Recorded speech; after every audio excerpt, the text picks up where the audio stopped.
Oh yeah. These clouds. It's another beautiful, beautiful afternoon, man. Yes. These clouds just look so delicious. Yes. I don't think many things like this are delicious, but I would totally drink this sky right now. Hey, I ain't even mad at it because I'm looking at it, man, and I'm like, hey, I can get with this. I need a straw that'll reach that far. Definitely get with this. Yes, sir. Too bad every day can't look like this, huh? You know what I'm saying? I really wish it could, because, boy. That's why we got to make every Saturday afternoon special. Always. Like a Saturday afternoon special. Like a Saturday afternoon special. We got to rewrite that song. I see. You know? Sheriff Loveberry is definitely in the building with top billing, it seems. Ooh. It's always good to have a little bit of Loveberry. Oh, yeah. And then the Black Bat, the first official Nervenger to make their way in. Ooh. Welcome, Black Bat. Indeed. This is afternoon. I see Josh lurking. Yep. See him the lurking. Homie Tim. See you, Tim. It's good, Tim. Wanda homie. It's good, man. Of course, you know Lord Vito's always around. Vito, what's poppin', Doc? What's good, man? He's in there like every day, weeks. Always. Right next to Sir Glass Half Full. Mike Mother Flippin' Porter. You might know him as well. I see you, Dan the Man. What's good, bro? So, man. Peter Fato's in the building. Adrian Carrera. You know, these new Avengers, all the new Nerd Avengers. Good. Yeah, let's settle in and get in with the peoples, man. Right. We're red to the black. What up? What up? Yeah. What up? You already know what it is. Lavish. Yeah. Man. Hey, look, I know we say it all the time, but we be having these motherfuckers wilding. They vibing with us, man. Like, every week you see we come in and we hit them with them vibes. You got to. Let me see some more of them purple main emojis if you vibing. If you feel the vibe right now. Purple Drake emojis, purple main emojis. It don't matter. All the purple emojis. Smileys from our broke Avengers. How about that? Oh yeah, smiley faces for all the broke Avengers out there. But it is. Mm. And shout out to the homie Second Street. Cause he up in here. Trent already waving doing the this baton, thing, boy. He came bringing in with it. people in. Yep. Single file. I ain't Between him even and the mad. moderator.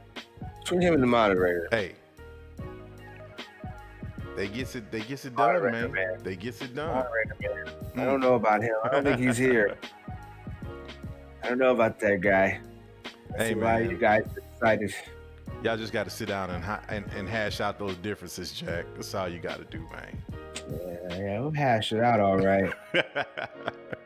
Hey. It's lucky I can't reach for the scrap right now. Oh, see, look, we don't want to take it there with the people. We don't want to take it there. Not on a chill day like this, man. Right, exactly. I'll put it away. It's too chill today, man. Right. I tell you though, it might be chill right now, but that last episode of WandaVision was fire like a mud, man. Yes, it was. Like No chill on that. they basically, and we definitely gonna get into it. It is, fair warning, we will get into spoilers with y'all. So if you're new to the scene, this is Afternoon. I am one half of Afternoon, and I am Al, EP Al Schuler, that is. Next to the homie, sir.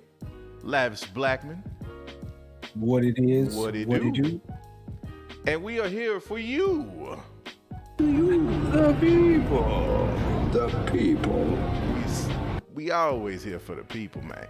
Always. All day, every day. We will be getting into spoilers, so if you have not seen episode 5 of WandaVision, then kindly take your ass to Disney Plus and go check that out.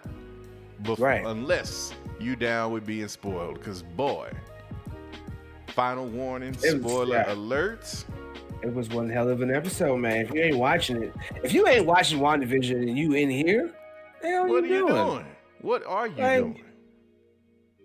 But yeah, on, man. Mid-season. It's starting to rev up, man. It's starting to rev up. It lived up to that 9 I gave it. I still gave it a 9 for where they going with it and how they ended it.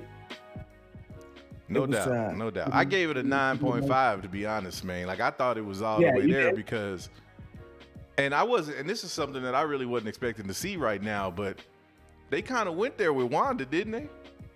Like, they kind of let you know, at least surface level, that Wanda ain't about no BS, man. Nah, she's about done playing around with them boys. Exactly. And some of y'all doing it already, but yeah, go on and hit us in the 2-way. Let us know what you think.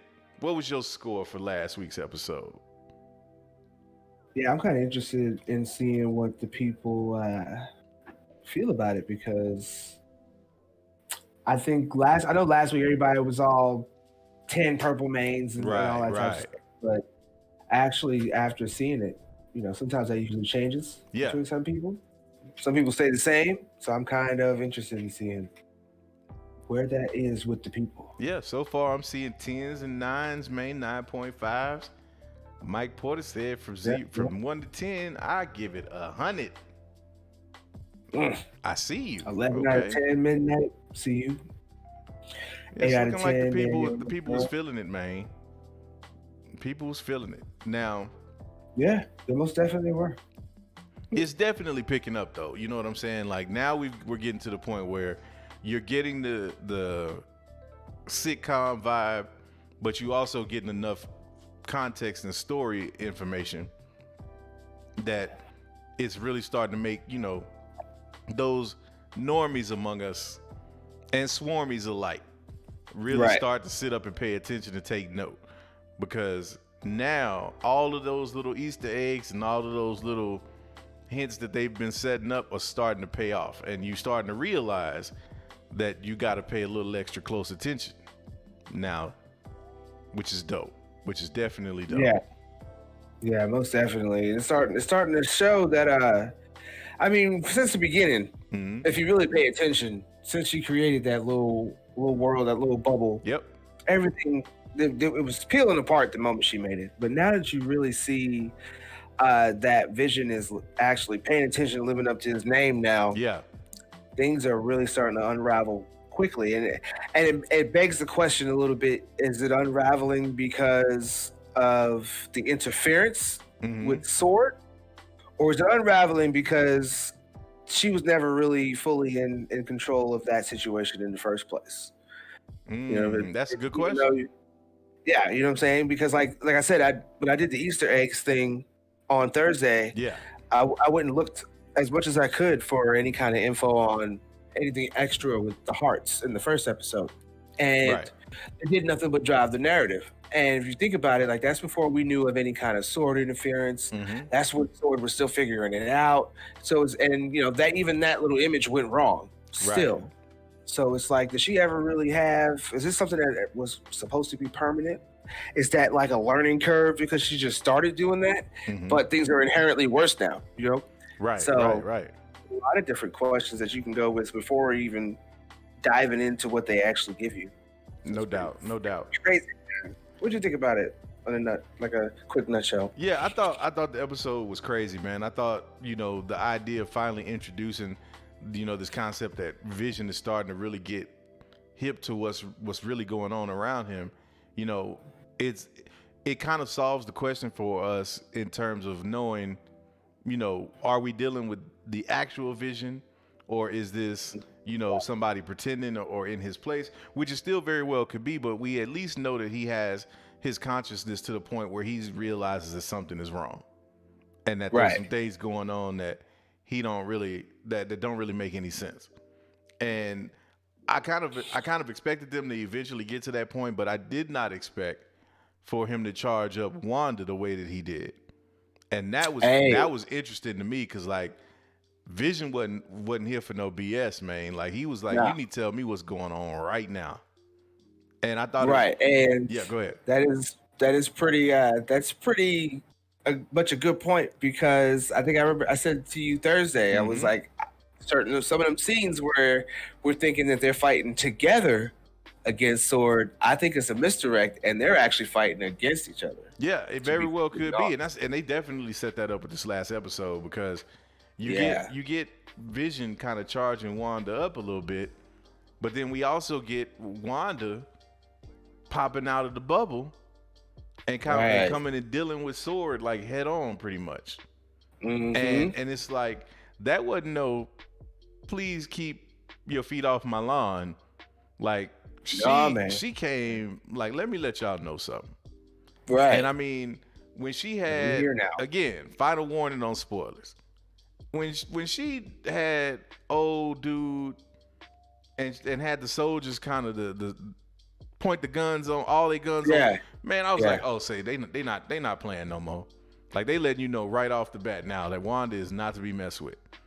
Right, and in that, I wanted to ask you about that. So her coming out and talking with them, did you how do you feel about the accent? I guess that's what it boils down to. Do you feel like she is doing a justice to that kind of an accent? I mean, she's from a made up place, right? For Sokovia, you know what I'm saying? So like, is that what they're trying to say the Sokovians sound like, or do you think that that's like to me, it sounds like she struggles with the accent? No, I think she definitely struggles with it, because I feel like the accent goes and comes when it wants to. It comes and goes. Yeah, I definitely get that, but it doesn't really. I don't really. Like, is that a character thing? Do you think it's a character thing, or do you think it's a real life her acting thing? That's what I guess is what the question. I think it's more of because her, you can make the argument she's been around. Americans, she's been around Tony, she's been around Hawkeye and all them, right. So stuff like that. She's been around fucking Vision, he speaks British, he's a British accent. Exactly. So, do you think it's? Yeah, I'm sorry, I keep cutting you off. No, you good. You good. I think it's an acting thing in terms of, I think that the accent comes and goes because she kind of struggles with it a little bit, but I also think that they play into it with the narrative. And that, just like you said, she's, from Sokovia, but at this point she's, basically Americanized. So they can simply explain it as one of those things where that accent only comes out when she's like really triggered, really emotional type deal. Any other time, it's straight. Because it's kind of like us, you know what I'm saying? You get me mad and the nerve entry come out of me real quick. Right. You know what I'm saying? So it's a convenient way to explain it. You know what I'm saying? So I think that's where they go. I think it's definitely an acting thing, but it's easily explainable to the point where I don't feel like it takes me out of the immersion of the show when it goes back and forth like that. Right. Yeah. I can go with that. I guess that's just the thing in me. Is like, Yeah. Well, paying attention to too much detail. Well, but we're trained to do that with these movies though, because they've been so on point. And I mean, just being real about it, when you look at, even we did the same thing with Black Panther and with what was his name? I can't even think of my guy's name. Forrest Whitaker and his character. It was Yuri. Yeah. That he, what was his name? On Black Panther? Black Panther. It was why can I not think of his name? Help us out in the two-way, man. Help us out. This is where you give away points. Yeah, y'all might. We ain't no might. We gonna give a 500,000 points. Damn, Zuri, you be shooting for the stars. Oh man, I'm trying to make it rain, man. I'm trying to give them all the points. That is jackpot points, man. I'm trying to give dial it back. I'm trying to give them stimulus packages, man. You know how we do. Hey, right? But overstimulating because the nerd venture economy. We've been a little dry on points the last few weeks. We've been giving some out, but not too much, man. So I feel like we needed an injection of points. So right, see, Tim's like 1,000 is cool too. See, Tim, I think I gave away like 1,500 points on Thursday. I think. Okay. Check my account. Yeah. Check the account. Check the account. There you go. You linked in. There you go. Too. Bet that. That's why I felt like we had. Well, see, that's why I felt like we had 500,000 to spare, because like we've been hoarding a little bit, and it's been the nerd venture market is skyrocketing. So we got right. You gotta think though, if we're able to give away 500,000 like every time. No, I ain't say every time. Like no. See, you getting me? Now you getting it twisted. I ain't say every time. See, this is an example of the nerd venture coming out. See, yeah, exactly. Like, no, 500 every time? No, you can't write all that off. Right. No. Nerd now. You are a nerd venture now. All right. What is this consistent generosity? Yeah. We don't do that here. No, we don't do that here. Man, take advantage of it when you get it. But yeah, Zuri, there you go. Right. Yeah, Zuri, it was like we made fun of him, and the Blick Panther.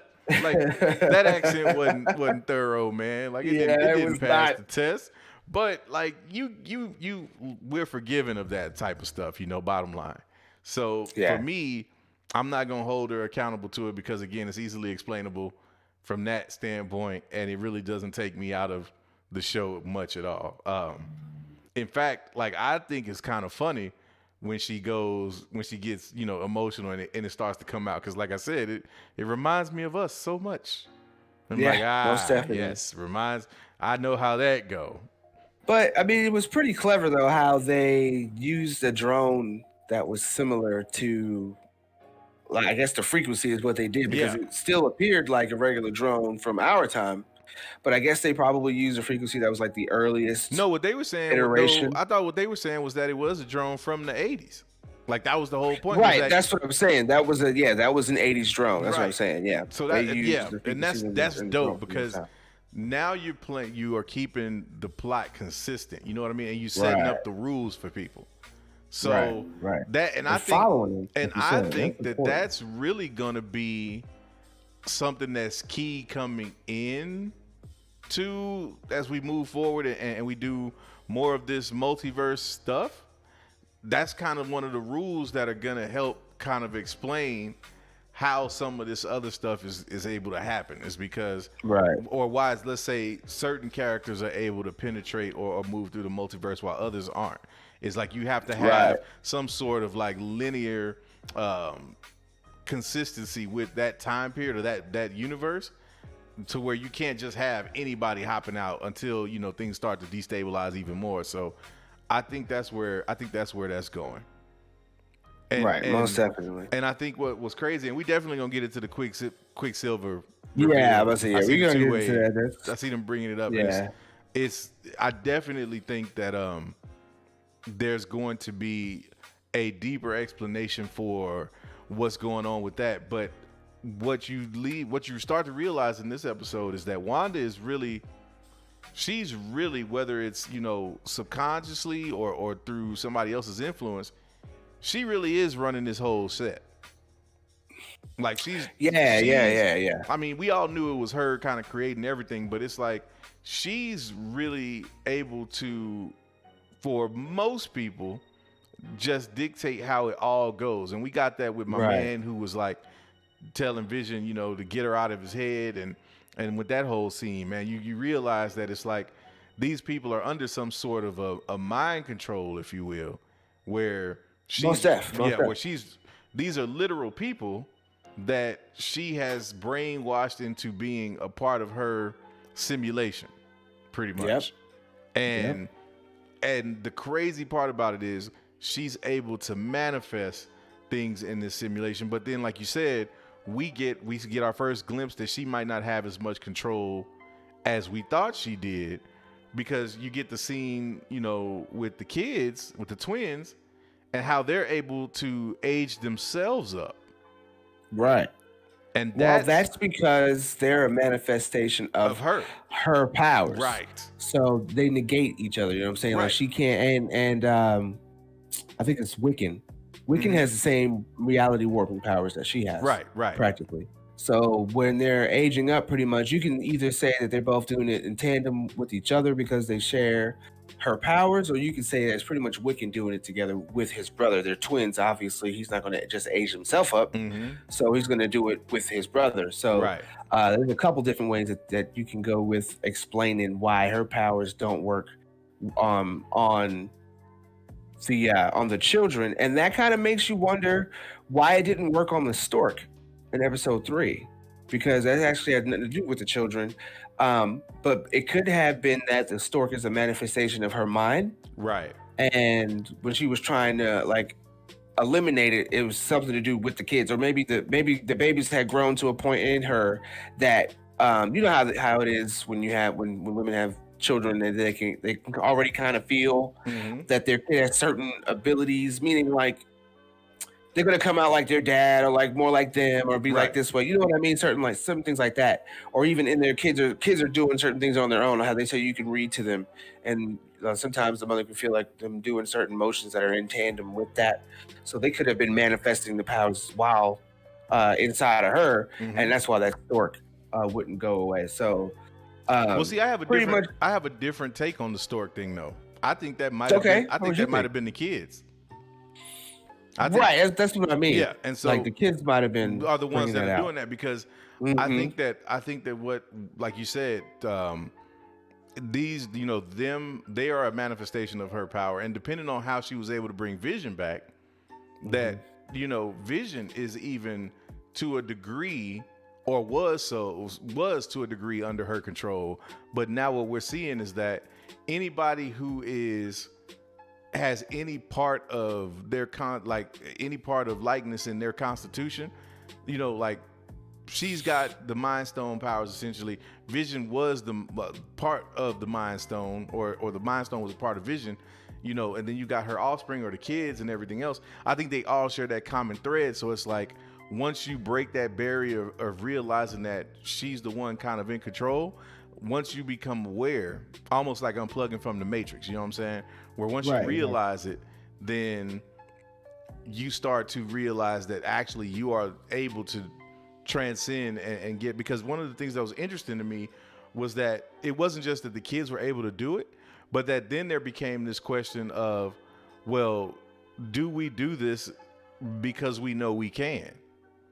And it was really interesting with Wanda, because there's a point in the episode where she's trying to stop them from aging up, or she's trying to stop them. She doesn't want them to manipulate them. To do it. And then there was a situation with the dog as well, where, you know, where they called that out and asked her to bring it back, because they're aware of the fact that she's able to manipulate time. Like this episode pretty much showed that people are either like, she's losing her grip on the reality that she's creating for these people, or the wills of the people that are in the town that are more than normal are starting to wear off on them, regardless of whatever she started with. You know what I'm saying? So like people that because I don't want to get into her just yet, because what we're talking about, but Agatha, or excuse me, Agnes, she's aware, of what's going on, but they're still kind of playing along with it for whatever reason. Now, what and did I guess that's the thing. Now, since you brought her up, what did you think about that? Like, how do you interpret kind of like that interaction she had where she asks, Wanda, should we take it from the top? You know what I mean? Like, right. What do you? Okay. What is your take on that? Like, where's that? So plainly, when it comes down to Agnes, especially when she said Auntie Agnes got you, like that is clear. That is clear, saying that she is Agatha Harkness. But we don't know what version of Agatha we're getting. We're all used to the comic canon, to where she is the reason why Mephisto is around generally, to where that she pretty much is the reason why the kids go missing, go disappearing, or whatever the case. Scarlet Witch does kill her in an iteration. We're used to that line of things, but the difference between the two is, in that line of things we had mutants. Here we don't. So she is a witch to me. She is a witch of sorts. Yeah. And they said in this we'll find out why they call her the Scarlet Witch. But I just don't think that Agatha is that person from the comics just yet. So like all the little evil intent, I'm not sure if it's entirely there in the MCU version. But she's definitely a wielder of some kind of power that shows she's fully aware of what Wanda's doing, and at least if she's not behind it completely like we're thinking, she's completely subservient to it, to the point where she doesn't need to be mind controlled. Right. To maybe where she was in agreement with it in the whole beginning of it, because after seeing Wanda in her grief, she's the reason why she decided that Wanda created this in the first place. And Wanda's just so soaked up in keeping things in that reality that she's just starting to forget the reason why things got started, how it all got started. That's why she even said herself, I don't remember how all this got started. She keeps saying that. Right. If you watch the Family Ties intro that they had and listen to the theme song, they keep saying we're making this up as we go along. They kind of repeat that a few times. Yes. She is definitely losing her grip on what real reality is, as far as how things got started and why she's there. But she's not lost the grip on the fact that that's what she wants, and that's why she's ready to go completely ape on Sword when they was trying to do whatever, send them drones in. And my man Hayward is radical than a muff, because he totally straight up just straight up shot at her when Monica was just trying to have a simple conversation. So let's dive into that a little bit with Hayward, because the more I see this dude, the more I start to feel like, oh yeah, you got scroll tendencies, bro. It really does seem that way. It's like very deceptive. You got some scroll tendencies, or at the very least, my man's got some ulterior motives in terms of how he wants to, like what he's out to do, and it has nothing to do with Sword's agenda. He knows something. Yeah, and then even if, like, how they do that with certain people, like their intents are good, but their way of achieving that is evil. Even if it's like that, I still think he's a Skrull, but he knows something more, and that's why he's so intent on trying to eliminate it, because he's seen it before or something like that. I bet she's gonna be one of them stories where, like, I've seen this type of power before because he's someone else, type deal. I wouldn't doubt it. No doubt. And that's the thing, man. It's like, what is, the question I have is, why does it seem like his solution, knowing, or if we figure that he's got his own motive, then for what reason does he feel like they just got to wipe her out? Like, what is it that he's afraid of, or what threat does he feel like she poses that he's like, nah, we can't even negotiate with you. We got to get you out of there. Right. Most definitely. Because, like I just said, he knows something more. He's seen something, and he is just trying to get a certain kind of revenge on it. Yeah. Because he was ready. He was ready to shoot her down every rip. Like, even with you said he was ready to do it. You used a key word though. You said revenge. So do you think that Wanda has already kind of like crossed him some kind of way that we don't know about yet? Well, he was ready. He was ready up with that facility, the footage where she came in and it shows her going in there and getting Vision's body. Oh, so you think he's salty because she came in there and robbed and got Vision, and that he's I out? think he's salty about some See, stuff. I think it's With that. deeper than 'Cause that. they kept that under wraps. It could be. 'Cause they Yeah. kept that under wraps. Like, where'd you all of a sudden get this footage from? Oh yeah. Like, you know what I mean? Like, okay, Yeah. she came in. You got footage that she came in and swiped my man's body Mhm. and disappeared with it. And then all of a sudden, this bubble shows up, and you find out it's Wanda, and nothing. You're gonna be like, oh, I gotta go to the facility and consort with some people. That's what I'm saying. Obviously, you knew about this in the first damn place. then- Like, Or there's some stuff you knew. or could the footage be doctored? It could be doctored because you know, and by the way, as I say this, I got all you guys' super chats. We Oh will yeah, be we getting into definitely all gonna get that. into those. We definitely gonna get into We those. will occasionally be pulling time to time from the chat with you guys. We are paying attention to that, so don't feel like you're being left out. Because I'm about to pull it up right now. You know, everybody in here right now is talking about AIM. And again, I keep pulling from that game that you hate so much, but AIM is the center of that game. No, I got you. And I wouldn't be surprised if, like, the beekeeper, like all the Easter eggs that I pulled up with the PowerPoint on Thursday, points to either the Enclave or AIM or both. Right, I got you. Are coming into. That's why I saw the hexagons and stuff like that. Yeah. So they could have shown that it was the sword facility that she broke into, but that could have been doctored, and it could actually be AIM.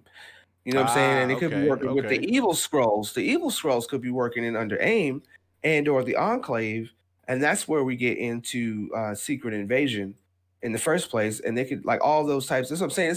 This is why we need more than the Avengers. And this is probably why we're not getting an Avengers movie, because all these threats that they are introducing right now, they let off with all the villains, if you think about it, that we're going to be getting in the MCU moving forward. We know we're getting Doctor Doom. We know we're getting Galactus at some point.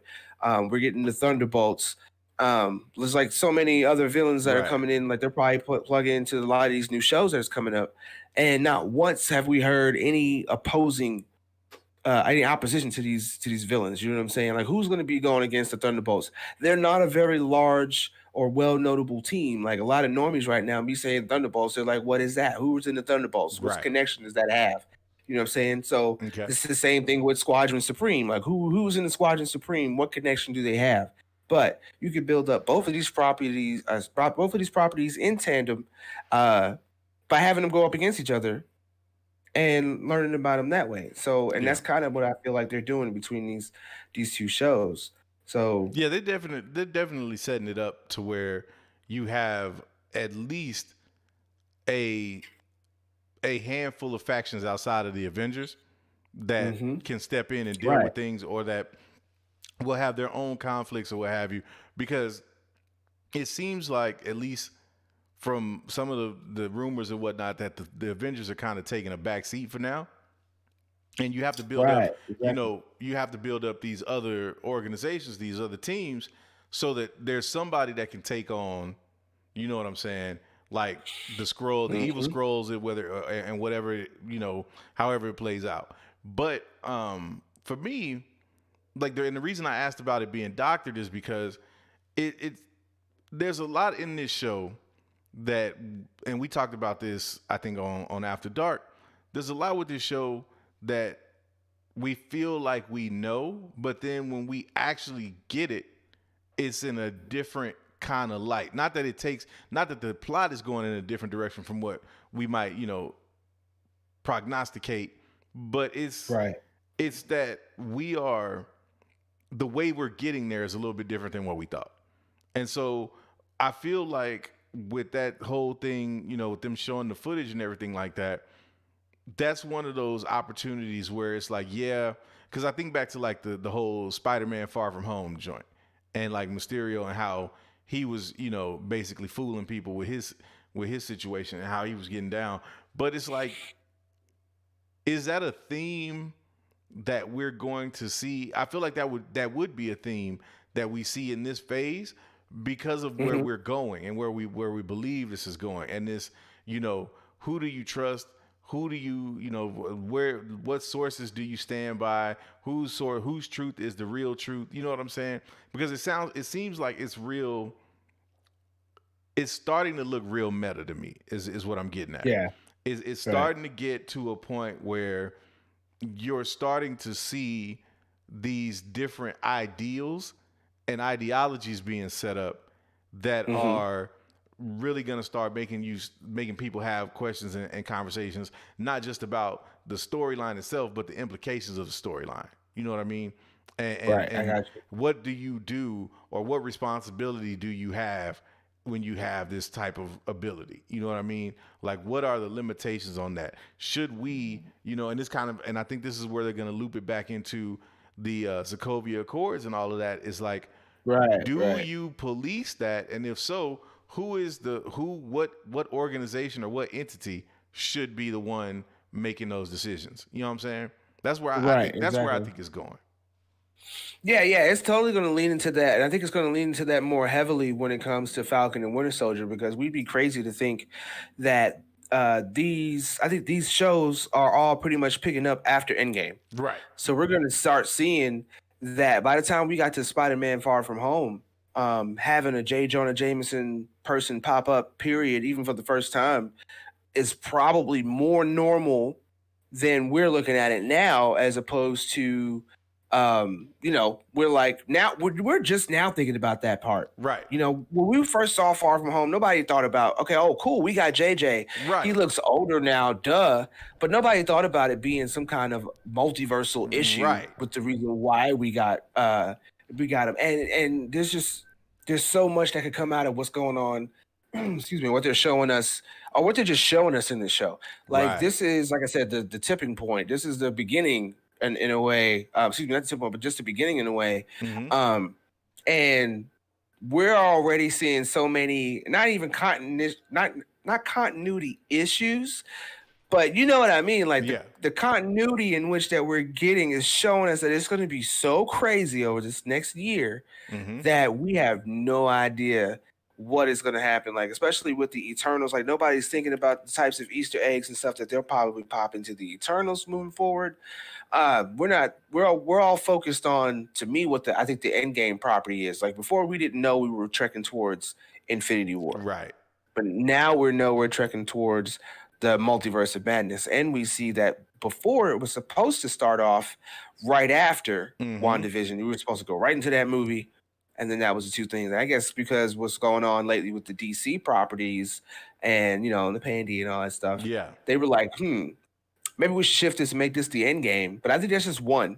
I think that's one end game of, I would say, up to 3 separate events we're probably going to have in the future. So it's really crazy looking at all this stuff that they're giving us. They gave us so much in these past 5 episodes. It's just ridiculous.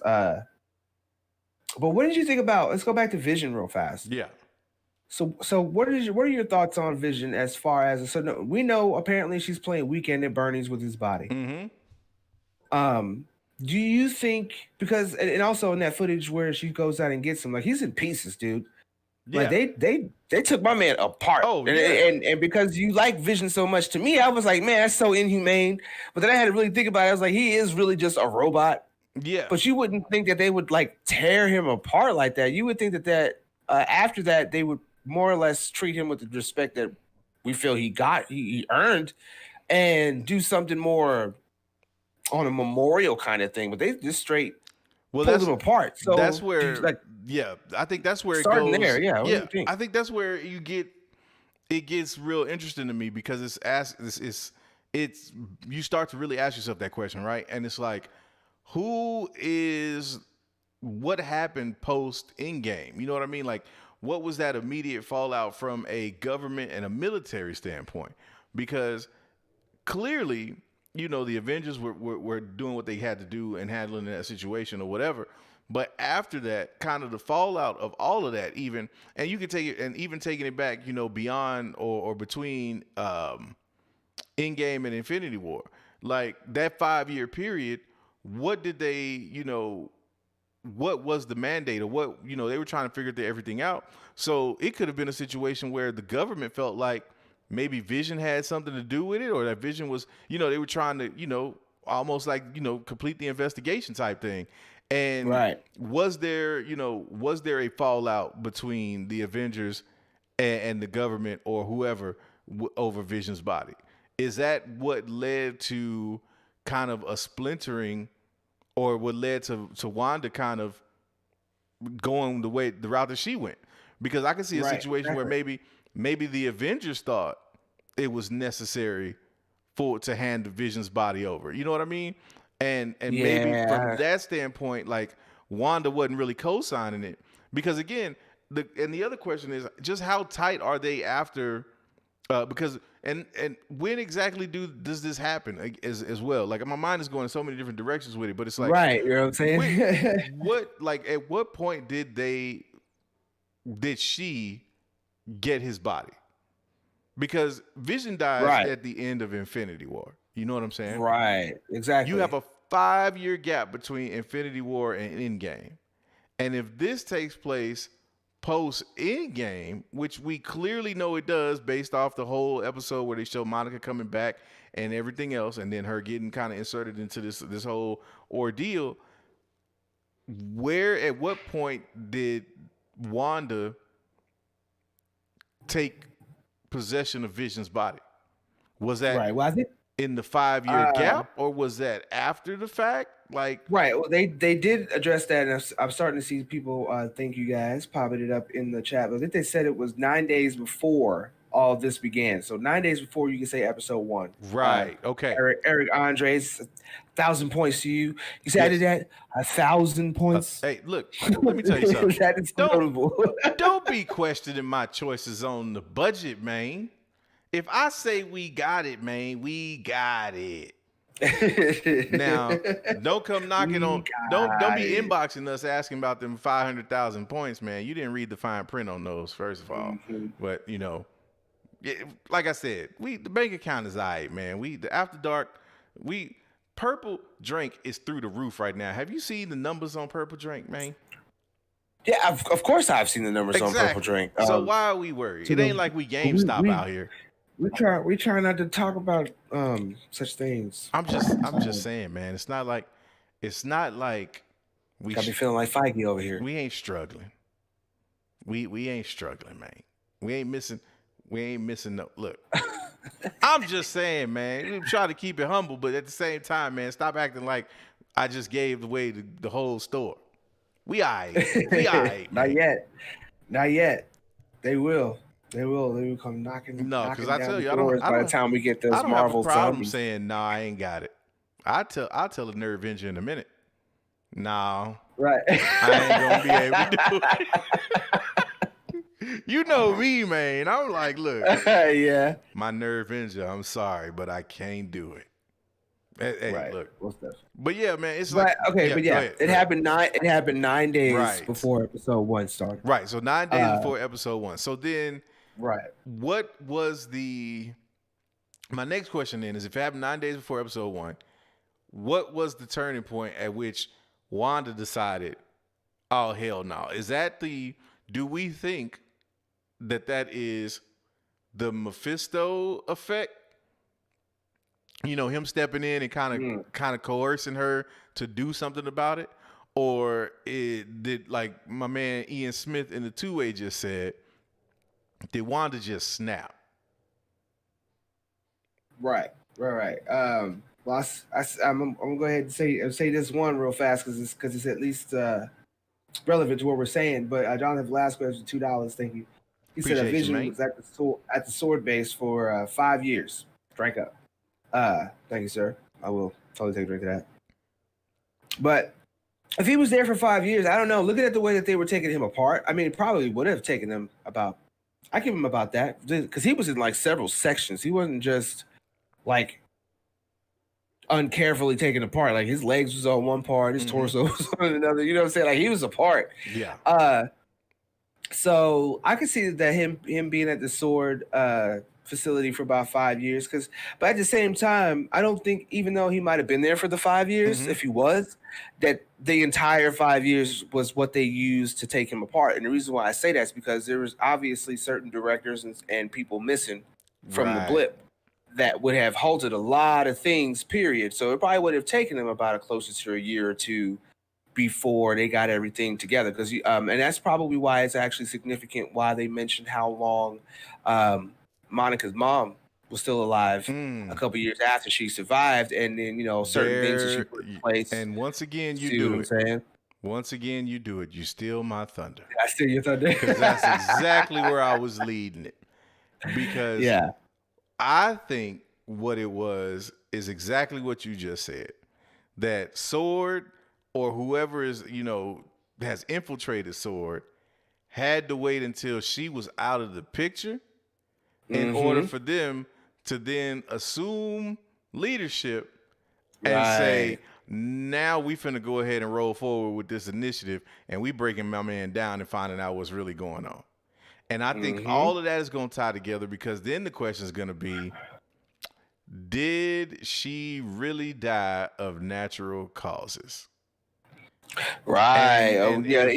Even how she contrived the cancer in the first place was that natural. Exactly. Yeah, I got you. And furthermore, what is that going to do for Monica Rambeau in terms of how is that going to be a discovery that leads to her going down, flipping sides? Because right now, she's Sword. She's Team Sword. You know what I'm saying? But you see in this episode, she's trying to really explain to them that, Wanda's in control of this, but we ain't got to, it's not all hands on deck right now. Like, we ain't got to come out guns drawn, because we need to understand more of what's going on. Maybe there's more to this than we realize.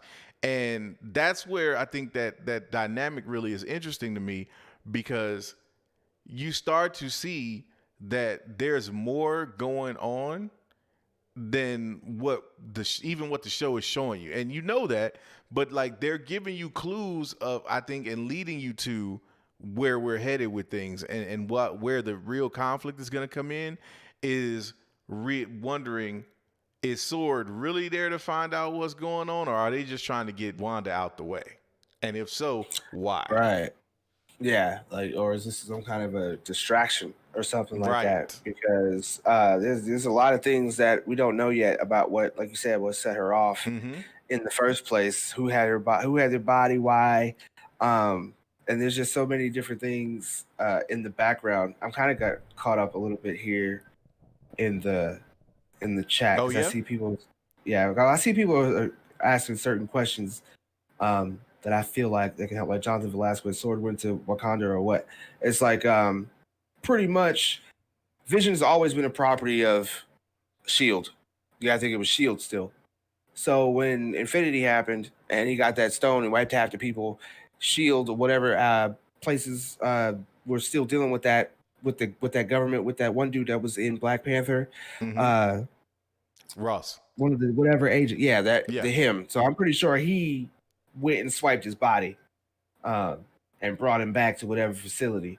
But they could have pulled an Iron Man, and how he was on transport. Yeah, they could have intercepted that, and like Sword probably never, Shield, Sword, whoever, probably never even got him. Right, and AIM could have totally intercepted it.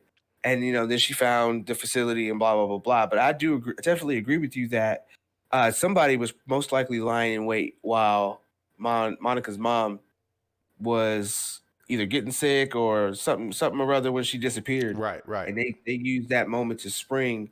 And that's why Hayward is in position and everything, because he just has that look. But all those questions that I think we're having are going to get answered in Captain Marvel 2. Because one, Captain Marvel even introduces Skrulls in the first place. Right. So, and when you notice when they mentioned Captain Marvel in the first place, on this episode, Monica pretty much became defensive. Like, she shut down all types of conversations towards her coming to her about Captain Marvel. And I would say it's most likely because she wasn't around to help. And she didn't really show up until like toward the end of the 5 years and all that type of stuff. Her being away, her being mad for her, knowing she has that power and didn't stop Thanos before. Like, I feel like all that's going to be a confrontational thing that happens in Captain Marvel 2. Yeah, that's definitely going to be a subplot.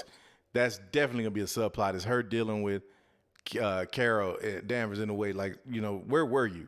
You know what I'm saying? Like, that was supposed to be, you were supposed to have her back, and you were supposed to be there for her. What happened?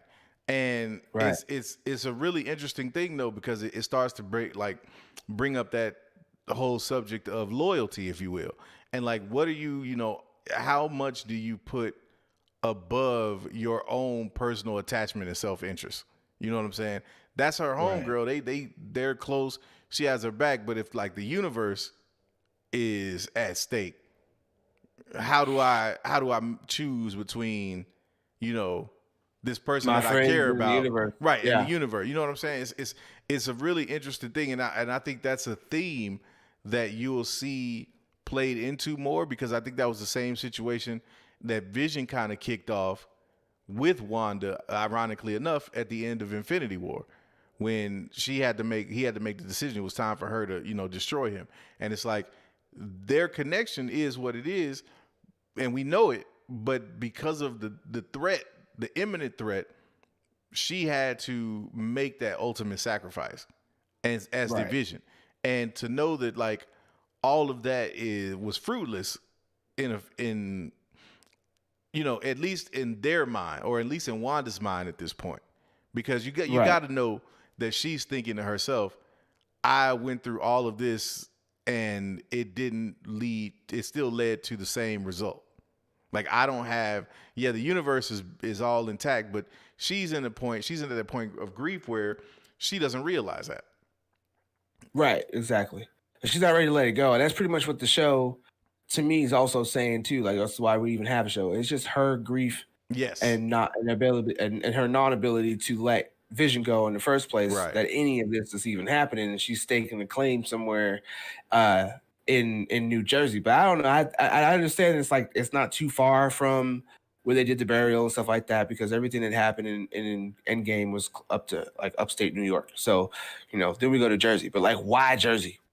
Of all places, Yeah. why is Jersey the place you choose to try to take over a small little town over a 5-mile radius? Right. You know what I'm saying? Like, that's a little weird. And I think that's something that they'll probably answer a little bit later. But going on like with Vision, so like after she got my man, decided to play Weekend at Bernie's, but she keeps saying she doesn't know how it all got started. Like, how do you think that went after she took his body? Like, did she decide to go to some place in New Jersey and weep over the broken parts? Did she use her magic to maybe put him back together, but didn't know how to animate him? And then pops in Agatha Harkness, and she feels for her. So she feels like, because she has witchy elements, because when she was doing her little aerobic things over the kids, she's talking about lavender, and all these other different oils and stuff. And if you look into that a little bit more deeper, the aspect on that is the lavender is supposed to like keep demons away or draw out demons in young children, was as a belief. Okay. So that's kind of she was doing was kind of like a ward to keep the demons away and stuff. So I still think that we're gonna get like a Grim Reaper, Mephisto, Nightmare, whatever character allusion toward the end, but I'm not entirely sure if Agatha is actually on that end of it just yet. Like, she could totally be, and they just sent her as an agent by herself after they discovered that she took the bodies. I'm pretty sure the way she came in and took my man's body, everybody knew about it, because everybody's got somebody spying somewhere. Yeah. So she could have known about that and approached her. But like, how do you think that went after she decided to like take his body and do all that? You think that was both? Here's a question: do you think that was before or after she discovered she can change reality like she does? I want to say that was after, because what I think, and the reason I say that is because I think what happened is somebody is in her ear, or was in her ear, and whether it's Mephisto, whether it's Agnes, whoever it was, somebody approached Wanda and said, there is a way for you to get back what you lost. And or almost on some Morpheus, what if I told you that you could have a life with Vision and no one would be able to interfere?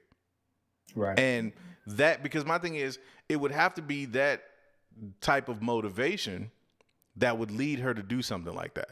Because you got to remember, this is still an Avenger, you know what I'm saying? Regardless of everything that she went through, she still was one of the good guys or good girls. She was on she was fighting the evil. And even at the end of Endgame, she's at a point of reconciliation with Vision's death. Now, I'm not saying she totally got over it, but if you remember, Hawkeye was talking to her and he was like, I wish there's a way that I could let her know that we won. And she's like, she knows. They both do. Right. So in her mind, from the way that I took that, that wasn't to say that she's already dealt with his death and that she's over it, but she's at the point where she understands that he's gone on to, wherever. Like he's no longer with them. And so for me, well, I think on that, I think that's actually a more morbid take if you think about it, because the people that he's talking about are tangible people, like real people, like Black Widow is a person, soul person. You know what I mean? Vision is a robot. So when she agrees with him saying, yeah, they know, Tony, they know, right? She didn't include Vision for real, because Vision doesn't know because he's a robot. That's why I think in this episode it's important why he says he doesn't remember his life before. So you don't think that when she said they both do, she was talking about Vision? I don't you think don't think she was talking about Vision and Black Widow? You think he was talking about Black Widow and Tony Stark? Yeah, I think Tony kind of knows that they won in the end. That's why he died and everything. But when it comes to like actual Vision, obviously he doesn't know, because if he did know, she would have included that in his memories. You know what I'm saying? But she completely chose to keep him in the dark that he's dead. See, but my thing is, I think it's I have a different take on it. I think she did mean that, because it was the way her facial expression in that moment was almost like she was reluctantly acknowledging the fact that Vision is no longer here, but knows that they completed their mission, like that it was a done deal at that point. What I think happened was she was on her way to like, I put it this way. I think she's at the midway point of the grieving process by the time we get to the end of Endgame, because everything is she's number one, they've defeated Thanos. She's avenged Vision's death from that respect.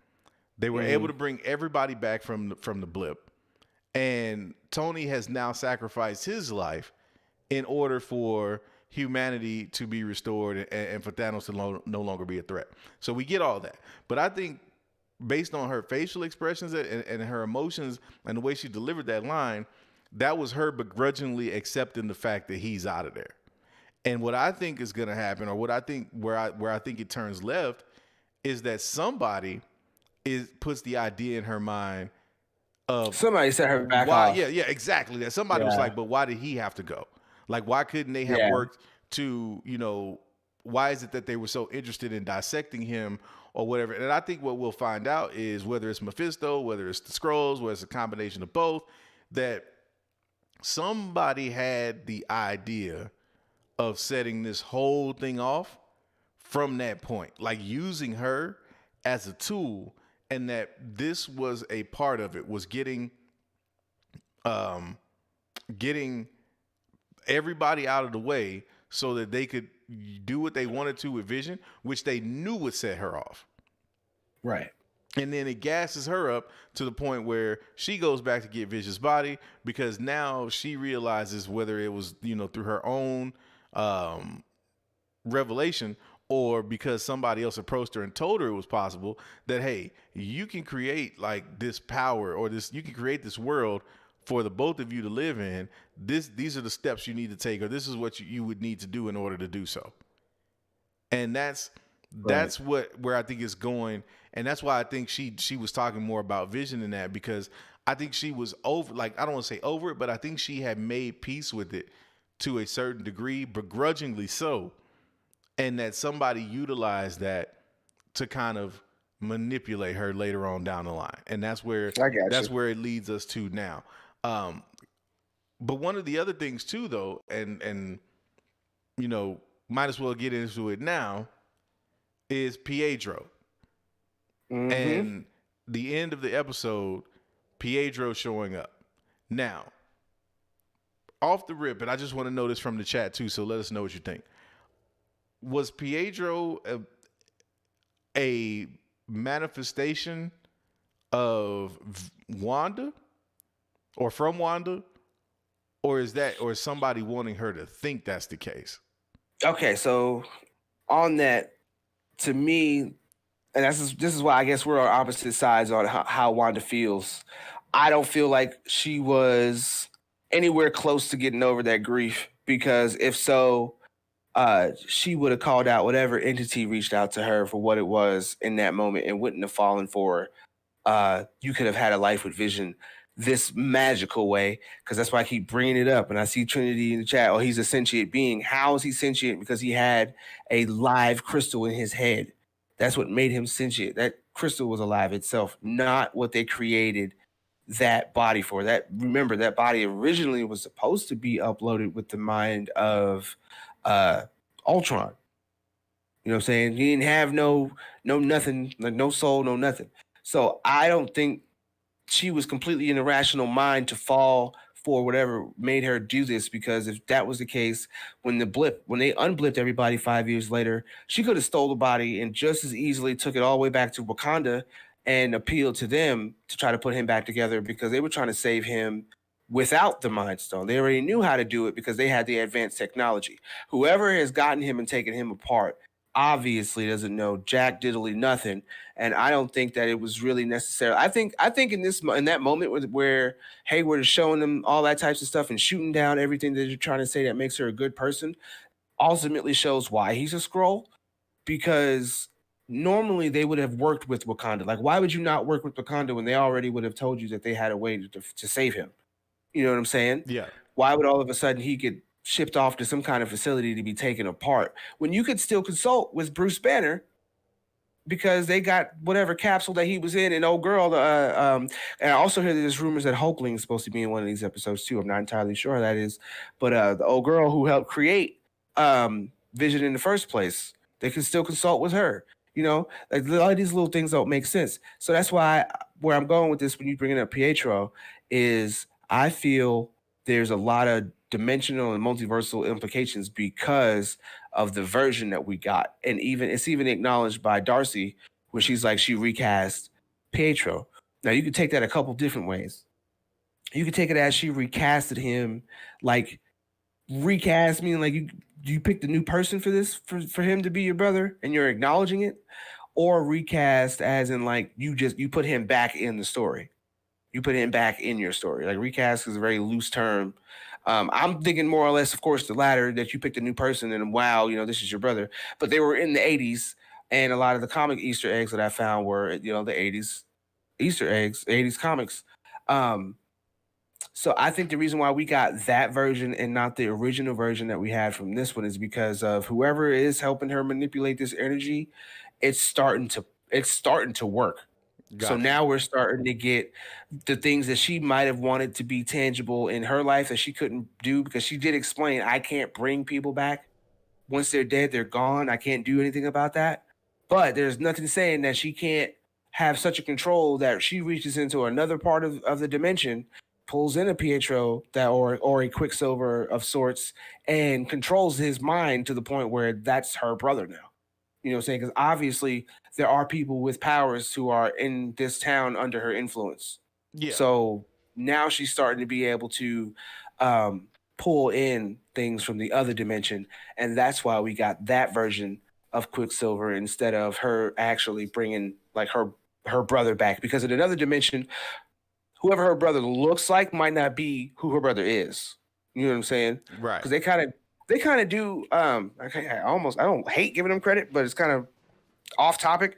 But the CW, what they're doing with like shows like The Flash and all their little multiverse stuff that they were doing, makes a lot of different and perfect sense if you pay attention to the way they do it. So I don't like the MCU. That's the one thing the MCU hasn't actually described yet on their dynamics of it. You get a piece of the taste of it in Endgame, but when they start getting into, I think Quantum Mania is probably what's going to explain a lot of that. When they get back to the Hank Pyms and all the smart geniuses of the MCU, they'll probably explain what happened and why she was able to do this and do that and pull people over from different universes into this one, because that's essentially what this show's setting up. Is like the multiverse is broke because of her.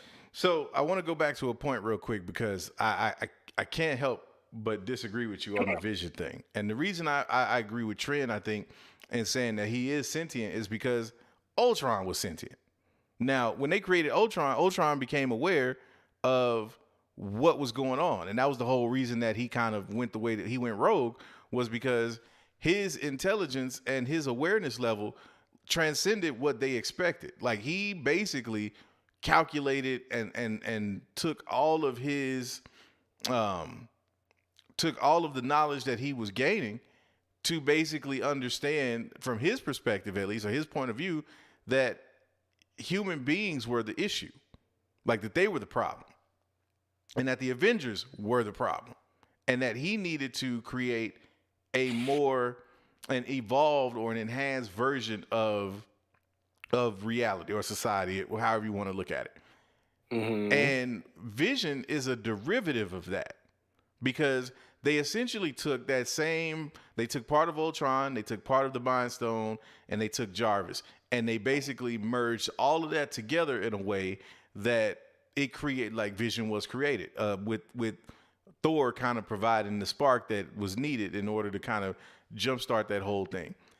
So I get that. So Vision becomes sentient in that he starts to realize he's able to experience feelings. Yes, exactly. That's what that means. That's it. He's not. That doesn't make it flesh. No. No one was saying that he was flesh, but if you right, I get that. If you were, it's like, okay, so think of it like this. I guess I'll explain my. Go ahead, and yours, and I explain what I mean. If I have a PlayStation, right? My PlayStation is fully operational, and then all of a sudden, I'm hitting the power button one day and it don't turn on. What do I say at that point? My PlayStation did what? Well, yeah. Besides that, and it ain't let's be real. It ain't gonna be no It's gonna be like this mother. I left two words. I left two letters out of that whole word. So, but you essentially say my PlayStation is dead. Like, my PlayStation died. Yeah. Right. Now we know full damn well that this PlayStation is not a living, breathing, flesh organ having thing, but it is a machine that once it is no longer working, we consider it to be dead, useless, ineffective, whatever. Vision is the same thing, but Vision is an evolution of that, because Vision is able to be like, I don't want to do that. So Vision's the next step, because I'm not going to I could turn on my PlayStation and tell it, let me play Spider-Man. Or I'm going to play Spider-Man. The PlayStation can't tell me, unless it's broken, nah, bro, you ain't playing Spider-Man right now. I don't feel like letting you play that. Vision has the ability to then say, no, we not doing this. So at that point, to me, you are every bit a sentient being. You are not a human. That doesn't make you flesh and bone. But you are sentient in that you understand and can react based on what you are experiencing or what you see. And so from that respect, he was able to develop a relationship and have feelings for Wanda. And when he's killed, or when the Mind Stone is ripped from him, that sentient being, that version of Vision, that machine, no longer exists. It is no longer able to interact in the way that we have seen it interact. Now, again, that is still a machine. It is still just an amalgamation of all of these other kind of non-biological aspects. But he still died. So she's still going to have a reaction to the fact that this robotic machine-like sentient being died. And she's still wrestling. And when I was saying that she was over the grief process, I don't mean like she's over it in terms of, if you tell her, yeah, you remember when Vision died. Because think about it. what was it that triggered her? What did Monica say that triggered her? Monica brought up the fact that her brother passed and that Ultron killed him. And that was enough for her to kind of like, wait, what did you say? Hold on. She wasn't, so it was like, no, that's just that showed to her that she was somebody closer to her than anybody that was in that town. Nobody in that town was going to walk up to her and be like, Pietro, your brother, right? So that was more of a like, who the hell are you and what's that symbol mean? Yeah, but like it's also who the hell are you to bring up my dead brother? Like there was part of that to it too. Yeah, I'm sure. Yeah, so it's the same. So and I bring that Vision statement back up, or the whole Vision conversation, because I think that again, Vision is kind of the revolving theme around this from Wanda's perspective. But I also think when you fast forward and you start thinking about Pietro coming in, that whole situation again is a manifestation of Wanda not really having full control over what happens when she does these things. So like with Vision, she brought Vision back to life, but in a perfect scenario, Vision would be there and be completely oblivious to his past or anything else that was going on. But as she's starting to realize, just like it happened with Ultron, oh snap, he's able to actually start becoming aware on a deeper level of what's going on around him. It's not just that I've brought him back and so now, you know, he's got no memory and he's not going to question it. Vision's starting to question what's going on around him. I think the situation with Pietro was kind of like what happened with the kids. With the kids, they wanted to have the puppet, right? They wanted to have the dog. They were told they couldn't have the dog because they were too young. So what did they do? They aged themselves up so that they could have the dog. What I think Monica just did, not Monica, I'm sorry, but what I think Wanda just did was in that moment when she was talking about her brother, she subconsciously longed for or wished for him to be back. And then all of a sudden, Quicksilver from the Fox X-Men series shows up at her doorstep. And you could kind of see that in that first instance, like she knew who it was kind of like, and it made me think of the Matrix, right? So in the Matrix Revolutions specifically, because there's a scene in the Matrix Revolutions where Morpheus, Trinity, and Seraph show up at the Oracle's doorstep. And they walk in, and now the Oracle's being played by another character. And they know that's the Oracle. Like they have no question about that. But what they're confused about is, why the hell don't you look like what we remember? And I think that was the same thing that happened with Wanda in that moment. When she knew that was her brother, she was like, but I don't recognize you. I don't know who you, I know you're my brother, but you don't look like my brother. What the hell is going on? And I think that was the moment where you start to realize she's able to do these things, but she doesn't realize, because I legitimately think that what we'll find out is that she basically pulled her brother from that other universe and plugged him right in here in her universe. And so the question is going to be, how is she able to do that? And that's what we'll have to figure out. But I think she doesn't even know how she did it. I think because of what we got, and I see what y'all saying over here in the chat, especially you, Trent. And you don't worry about my comic prowess and what I read. What you really got to think about is the fact of they're not completely ripping everything off the comics and throwing them up on screen. They're going to have their own adaptation. And I think we're oversimplifying it in some areas, and we're overcomplicating it in other areas. And this is the biggest reason why we're not able to figure it out. And that's why with me doing the Easter eggs, I feel differently than you do, because looking at the types of stuff that they're alluding heavily to the fact that we're going to get a Wonder Man character. What purpose would they put in a wizard character and all these? And I see somebody talking about they think Dottie is who was it? They said somebody else that's supposed to help Agatha Harkness open up the multiverse.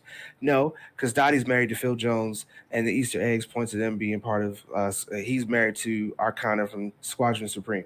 So, like, the things that they're not saying is what you really need to pay attention to, and the things that they're not saying is who is behind the fact that Wanda now figured out she did not figure out on her own. She was able to cover a 5-mile radius of something with some hexagonal type energy, all out of the grief of Vision dying. No matter how we decide to look at what stage she was in, something behind the scenes was like, "Yo, we can make this a reality.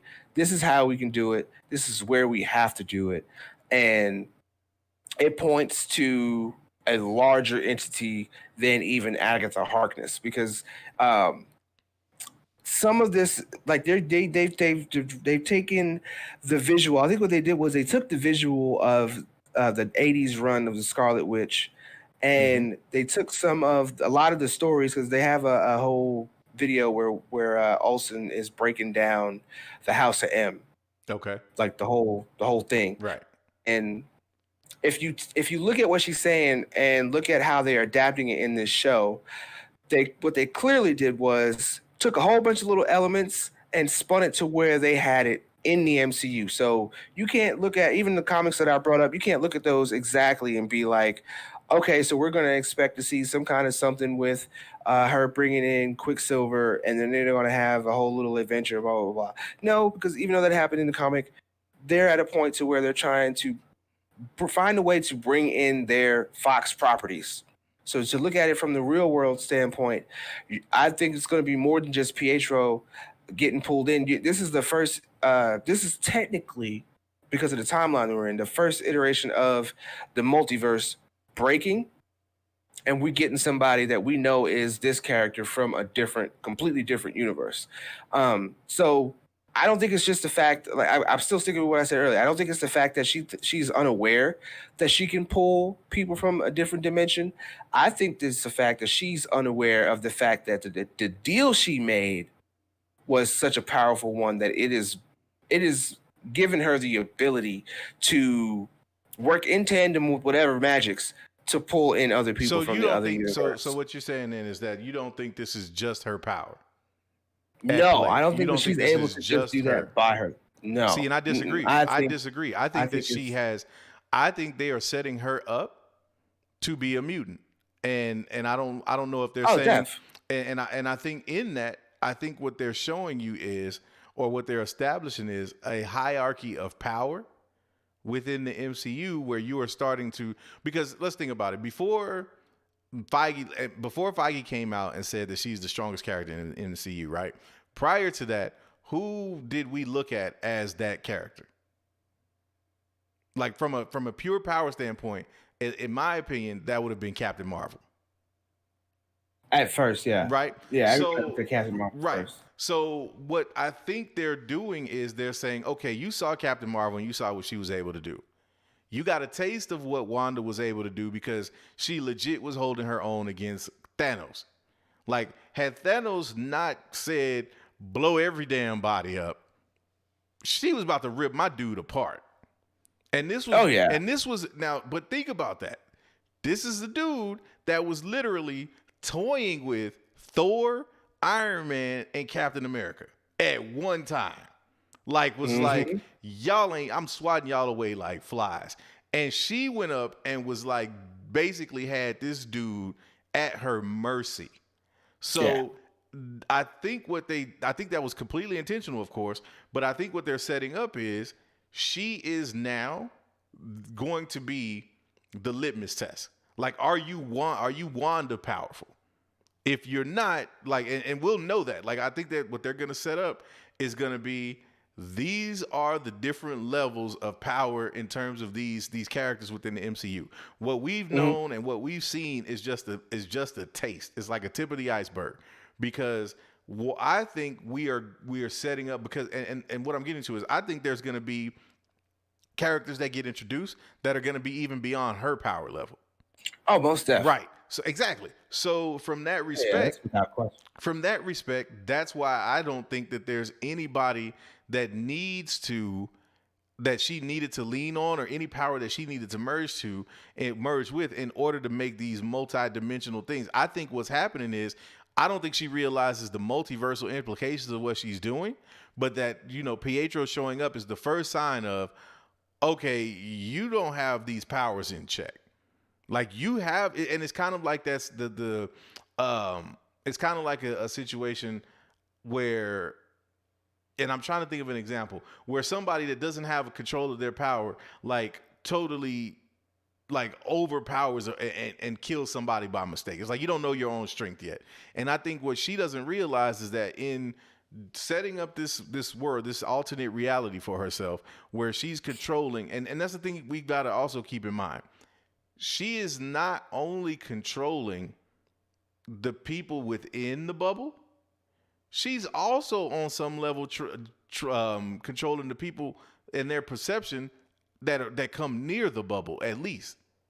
Because you look at, they have that selective amnesia. Yeah, it's not even the selective amnesia as much as it is how you can feel it. Yeah, exactly. Hey. It's like you can feel it, can't you? Like my dude said that, and even from just the human eye perception, when you go down that road, you don't see a bubble. You don't know anything is there until you go up and you physically try to touch it. So that is, her manipulating some like perception to people on the outside as well. And so the whole point is she is strong AF, and she's so strong that she doesn't realize that her strength could very well destabilize the multiverse. Now, in my opinion, I think the catch to that is whoever is manipulating her does know. And this is exactly what they wanted to happen.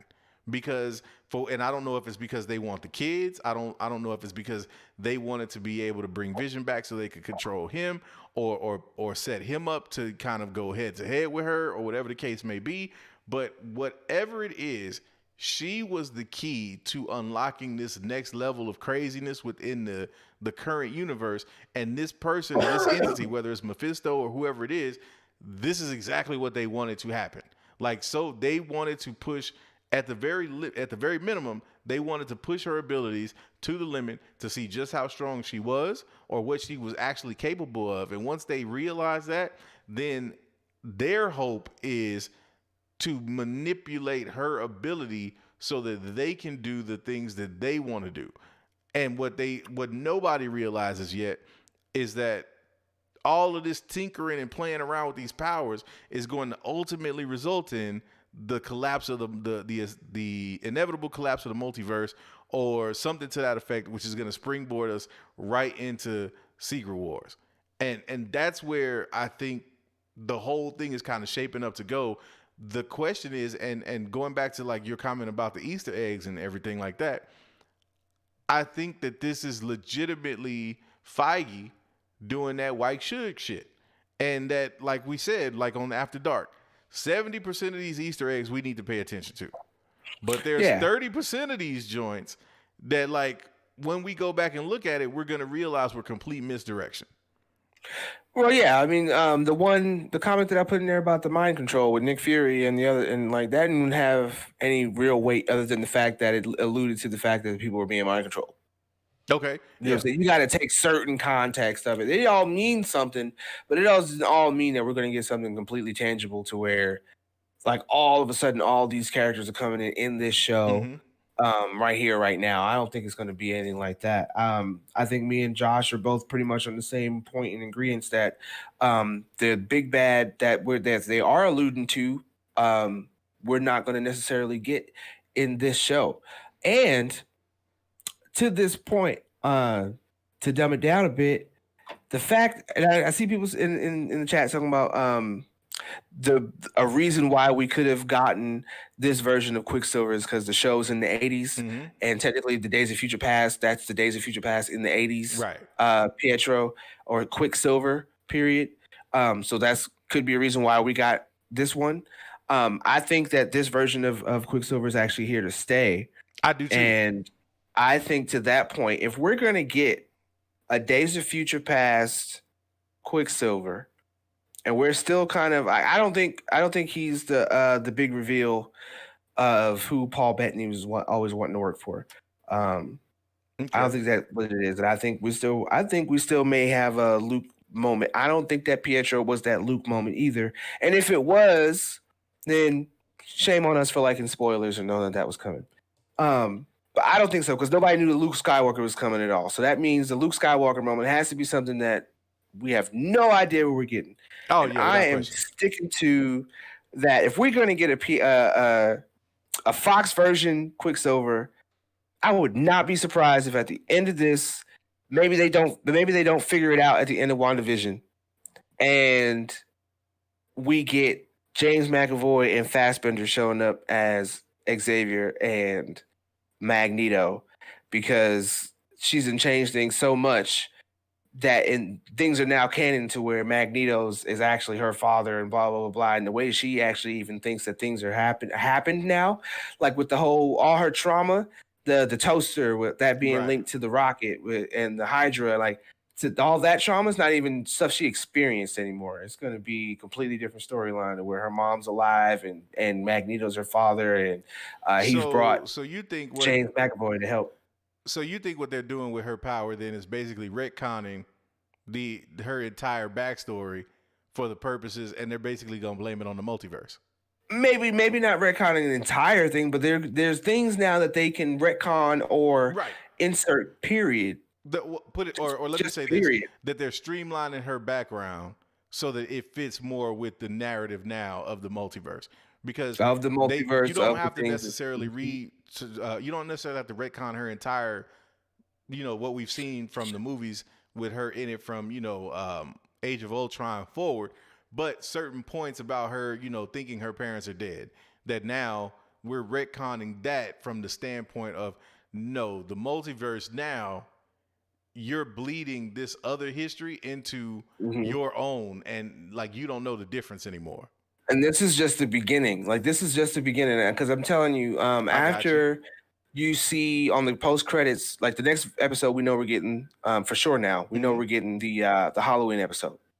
But if the way they did the post credit scenes are correct, like I said, you can go back, you can see all these episodes up till that to the Halloween episode.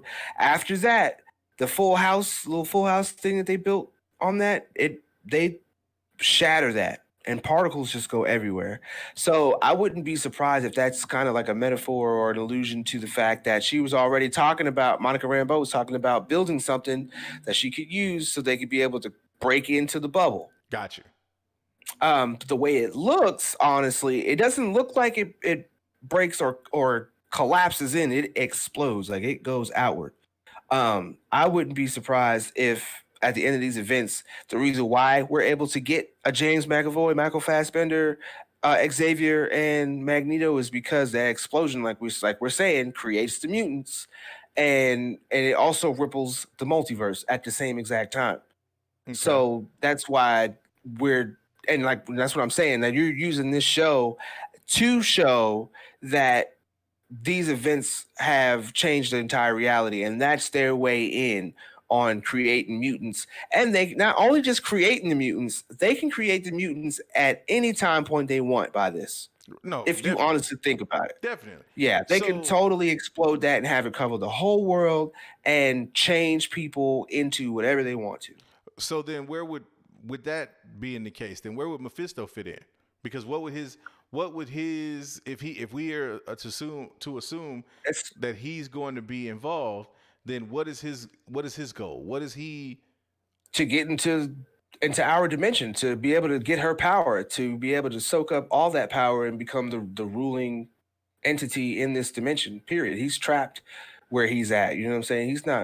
He can't do nothing to anybody in other dimensions, but with Wanda's type of power, being able to reach into other dimensions and break it like how she's doing, especially if we can agree with you and saying, okay, maybe she does have this power, she just doesn't know that she's messing things up this way because he manipulated her into using this power that way. He could be able to soak up her powers and essentially gain the ability to do what he knows he can do by reaching into other dimensions and pulling out other people like Dormammu and pulling out all these other threats, Blackheart, Nightmare, like, you know what I'm saying? He could have the power to rule over all the dimensions by starting with her. So that's his goal, you know what I'm saying? Gotcha. To be able to come out and do all of that.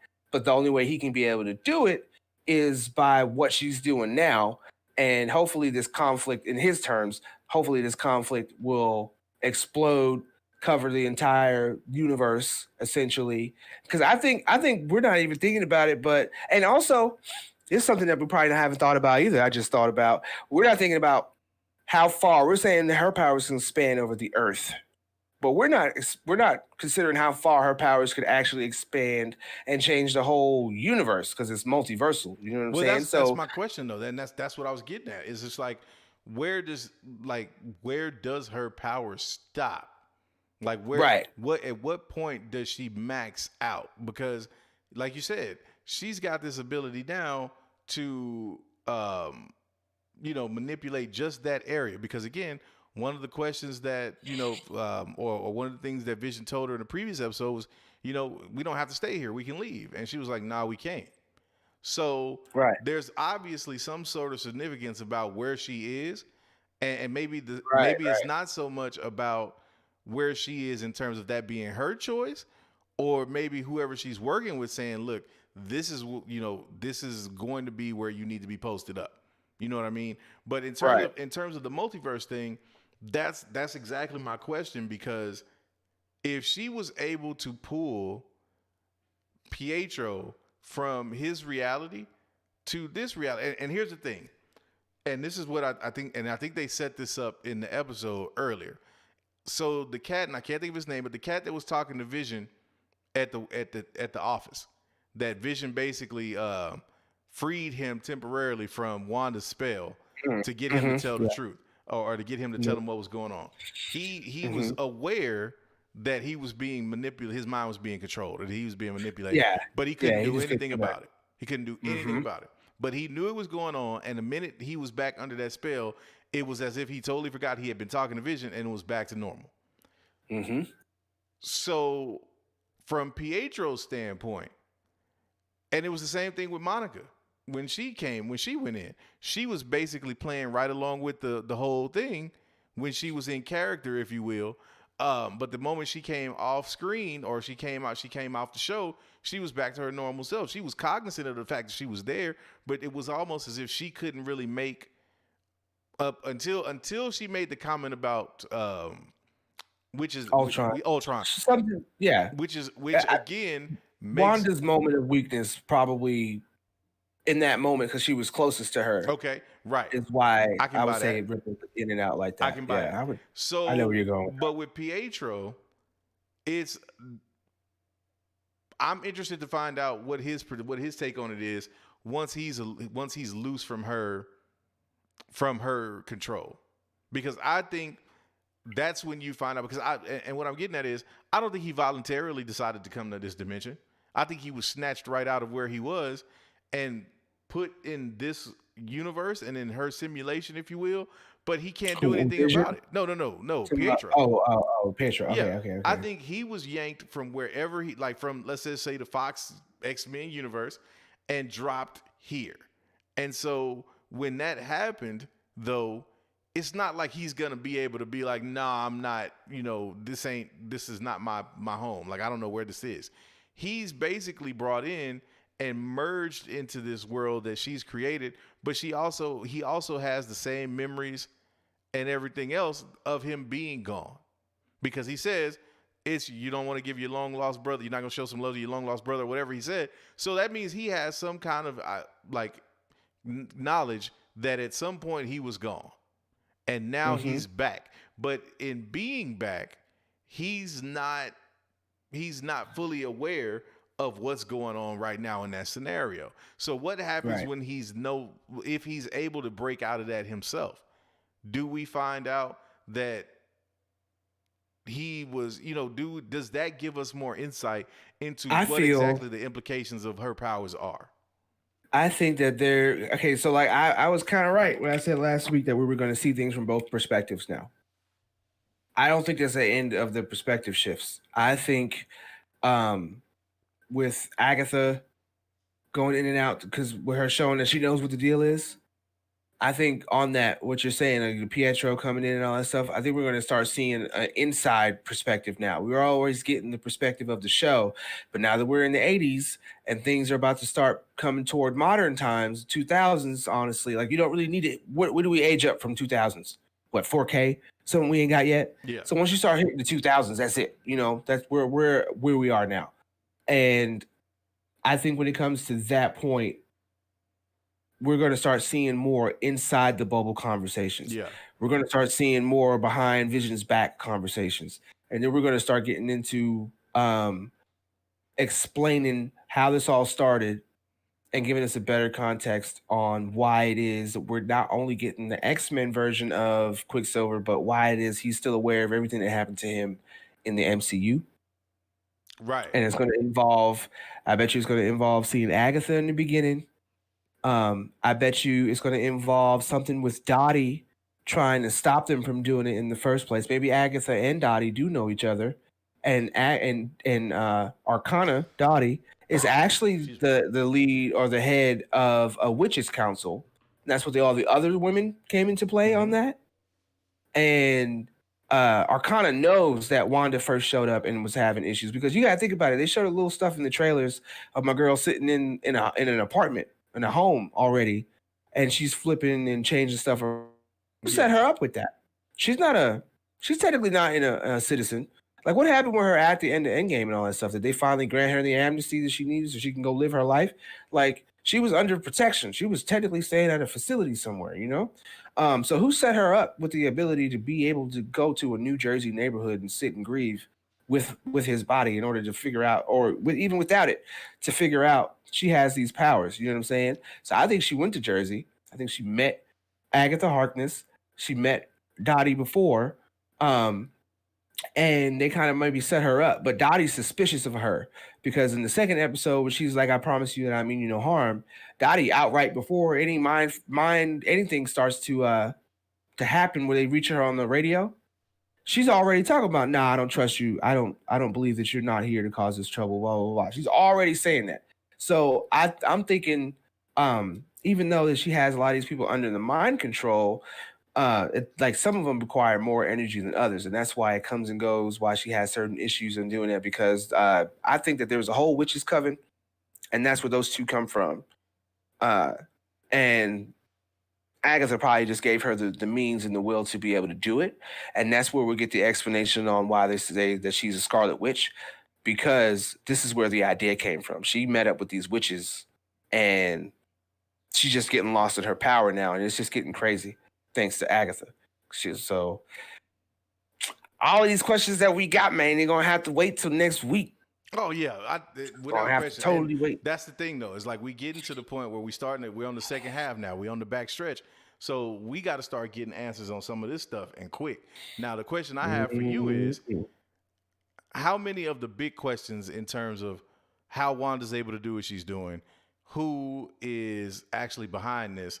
Do you think we get the answers to all of those in this series? I think all the questions that we're asking, at least of this series, we'll be able to get the answer to. And of course, it's going to leave us with questions for the next series, or whatever's going forward. Right, I got you. I feel like it's going to go. Yeah, I think ultimately, I think I'm with you on that. I feel like we will get answers to kind of what we are dealing with, like how this is happening, what's going on. But ultimately, there's going to be, the cliffhanger is going to be not just, well, how's this going to end, but what does this mean for reality now? Because I think that's what you're going to, where the show is starting to go, or where it's going to end up, is that these things that she's doing in the bubble are going to start happening outside the bubble. And that there's going to be, like, and with the whole, the explosion of the set and everything else, that whole situation is going to set up this idea that now, this nicely controlled experiment then just got blown wide the hell open. And now all bets are off. And somebody's going to have to step in and put and rein this in. And maybe that's Doctor Strange with, Multiverse of Madness or whatever the case may be. But I think it's going to be, and I hate to use my man's, I hate to use a Batman version, a BVS reference, but this is like Lex Luthor's going, like he said, man, the bell's already going to be ringing at that point. Like, you can't, there is no turning back now that you've unleashed this ability, and it's no longer contained within Westview. It's going to be it's Right. not going to be the same anymore. And people Right. are going to have to figure, like, they're going to have to figure out, you know, or let me say it this way. Everybody's going to be trying to figure out, okay, how do we rein this back in? Nobody yet is going to realize there is no reining it in. And not only Right. that, but we are now at a point where it's not just this universe and this reality that's being messed with. Right. I'm gonna bring this up, and then we're gonna move on to get these super chats. Yeah, man. Yeah, man. But it's kind of been on my mind, and Black Beach here in the is it Beach or Bleach? Excuse me, Black Bleach here in the chat kind of reminded me of it. So he said, "Is Vision's job keeping the hex running on a technical side? Is that why she always makes him? Because he has been working on Saturdays." And then that's combined with the fact that Agnes kept showing up exactly at the right time with everything they ever needed. And it's only her showing up. Mm-hmm. Nobody else ever shows up when she needs stuff. You know what I'm saying? If you usually watch an old school sitcom, when they use one person, it's never usually the same person. It's usually someone else, unless they're trying to drive something home. So, do you think? Because I'll ask the question, but and I'll give my theory. Do you think that Vision's job, whatever he is that he's doing, obviously 24 hours a day, is something that is keeping up that hex, something that's keeping the bubble going? Or do you think that the moments that she has with Vision are with technically someone else? Like how how I'm speculating that maybe at the end of this, Vision might turn out to be Wonder Man or even the Wizard being held captive, and that's who that witness protection person is. Do you think that is that this Vision that we're seeing is a projection of the power from the person she's holding captive to make this possible, or do you think that his job, the reason why they had to use Vision in the first place, period, is because his mechanics was required to create this hex bubble, and that's why she has to have him essentially work every day? I think when it comes to Vision, that whole idea, because if I'm not mistaken, I think when he asked like what it was that they do here, it was like they analyze their input and output. And so what I think he is basically that's a in story, if you will. In terms of story, I mean Wanda's TV show, an in story way of saying that Vision's job is essentially to make sure that the output does not exceed the input.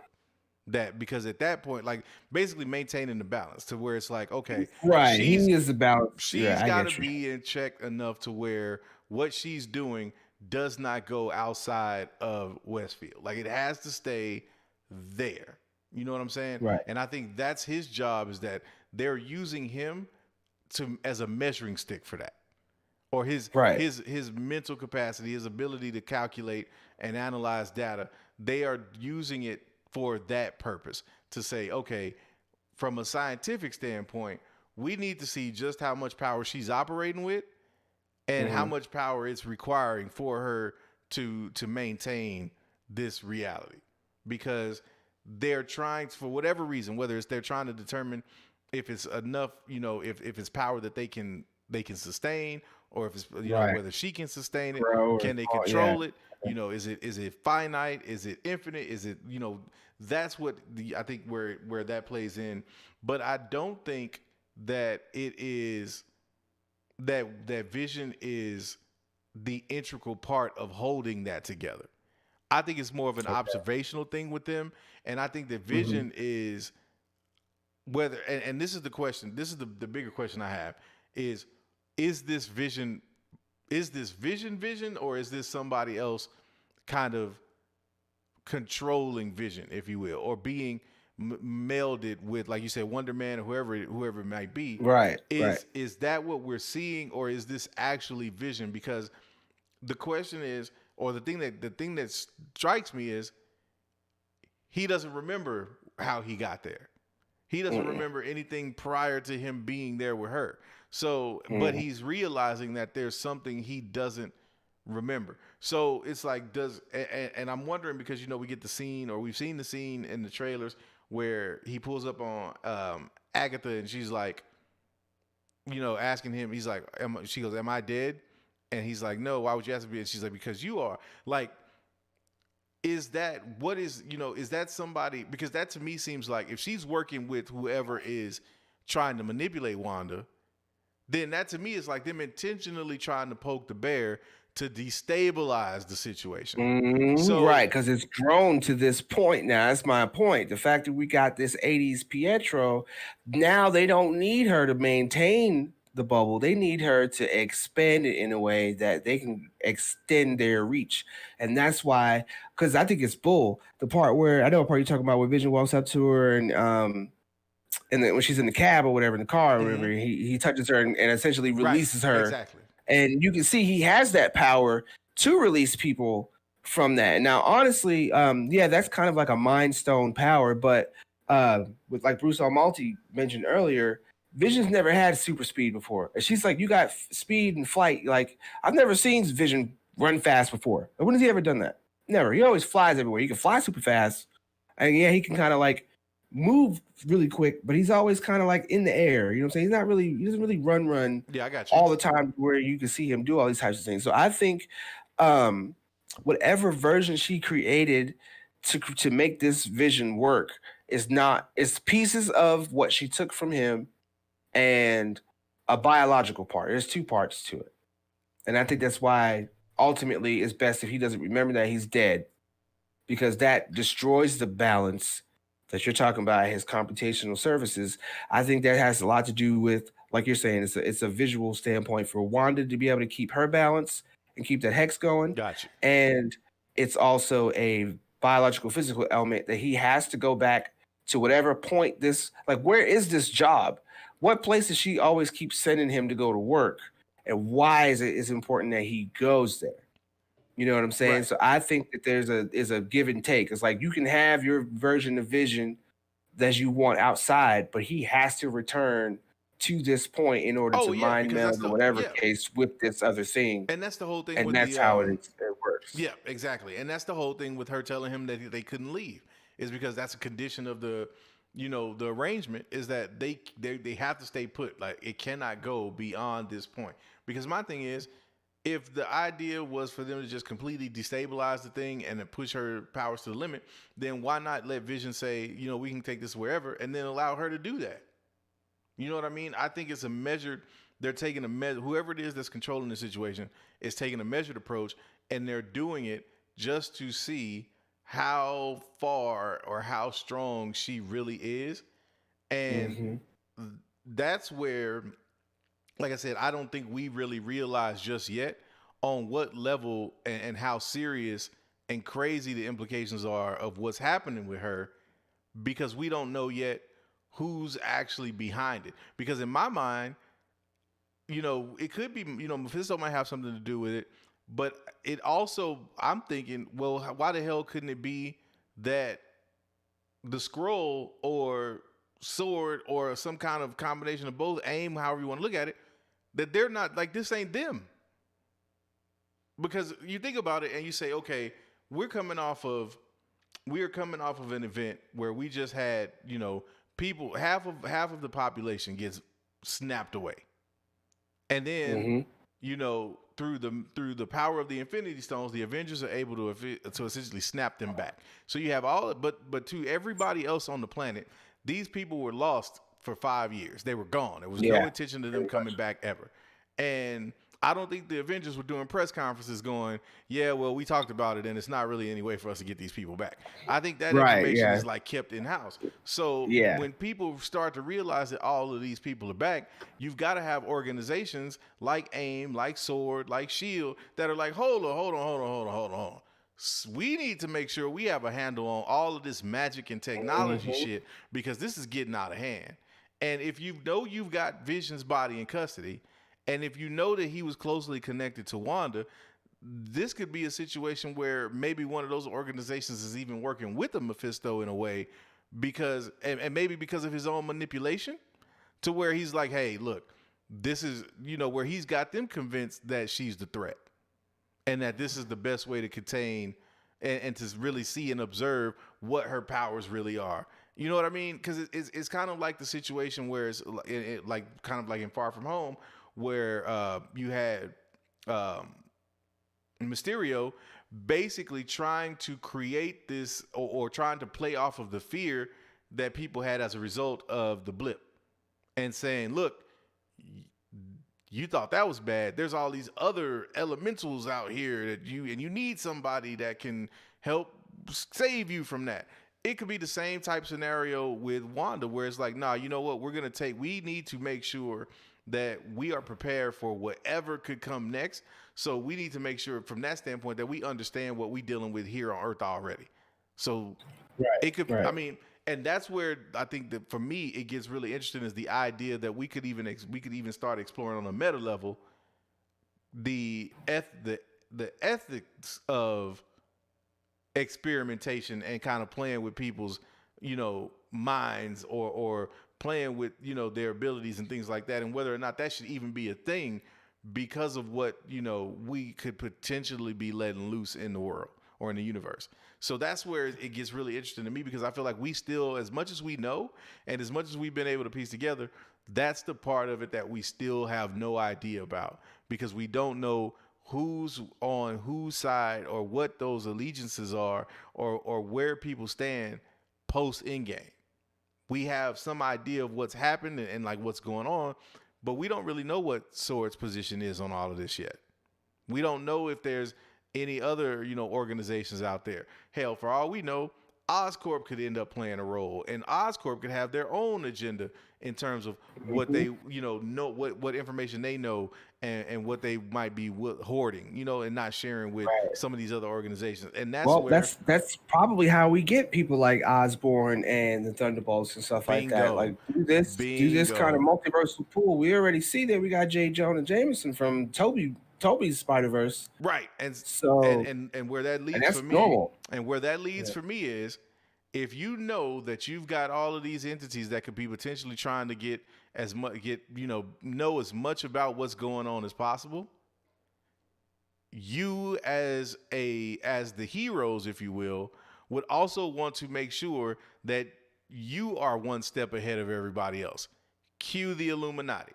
You know what I'm saying? Like that's how you introduce that type of a group, because we need to make sure that above all else, we are ahead of everybody and we know every possible potential pitfall so that we can address that accordingly. And who do we need?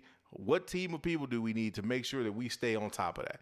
Especially if this Wanda situation is the catalyst. If she blows up and it's like, okay, wait a minute. Now there's things going on to where we got to put all this other BS aside and make sure that we know and are aware of this shit before it starts popping off, because we can't keep getting caught off guard like this. So that's the thing that makes this so interesting. But I mean, look at this, 2 hours and that was episode 5. Jumped all over the place, talked about all kind of implications, and we talked about episode 5 only. Like this is what makes the show so damn good, and this is why I say like people ain't ready for what's coming down, because this is still just WandaVision. If you think for 1 second that Falcon and the Winter Soldier won't be this deep and won't have these same kind of implications, or that Loki's show won't be the same thing, this is what White Suge is setting up, man. He is getting us ready to start putting all of this together and understanding exactly what is coming. Not how it's going to play out, but to know, yeah, you ain't seen nothing yet compared to what you got in the Infinity Saga. Mm-hmm. Like White Suge got us geeking right now, like straight up feeding for information, because we just want to know how this is going to work. That's what's so crazy about it to me. They got me into it. They got me. That's why I'm looking at them Easter eggs and trying to take away what I can, because I should definitely know what he's doing, man. Dude, 100. But let's get into these Super 2-ways, man. These Super 2s. All right, so we have top Pete DeFato with the $9.99. He said, calling that Reed Richards is the scientist Monica mentioned. and calling that Evans Peters is from the X-Men universe, and that Norm was talking about stopping Agnes, not Wanda. Much love, guys. Keep it chill. That would be what's up. If especially that last one with Norm talking about stopping Agnes and not Wanda. That would be something interesting because, like I said, I think it's bull that the scene they show where Vision is pretty much taking the mind control off her. Like, I don't think that's what he was doing. I don't think he has the ability to do that with her because she's not under mind control. And to me, that's very clear. She's not being mind control. So, yeah, that would be dope if he's talking about Agnes. Right, What do you think about Reed Richards being the scientist that Monica mentioned? Well, she says she has the guy that's already talking about. I just don't think Reed Richards is gonna get, like, not in this show. I don't think they would introduce Reed in this show because that's an Easter egg. It's just but Easter egg. But eventually you would think that they wouldn't. I don't think they would mention that unless there was gonna be a payoff. And I don't think that. I mean, but I don't think so. This is such a small moment. Like, somebody saying they have a guy that work on something, like it's just a guy. Yeah, but I mean, what's the point in mentioning it then if it's not if it's gonna be Reed Richards, or if that is Reed Richards, then what's the point in mentioning it at that point if you're not gonna reveal that's who it is? Like that's like a throwaway. Not yet. Like, because put it this way, this is exactly why I thought from the beginning that Avengers, the name of Avengers Endgame, was going to be Avengers Endgame, because. And I knew this immediately as we were watching Infinity War in the movie theater. The moment you hear Doctor Strange say, "We're in the end game now," that's what the hell the title's gonna be. Because why else would you say it?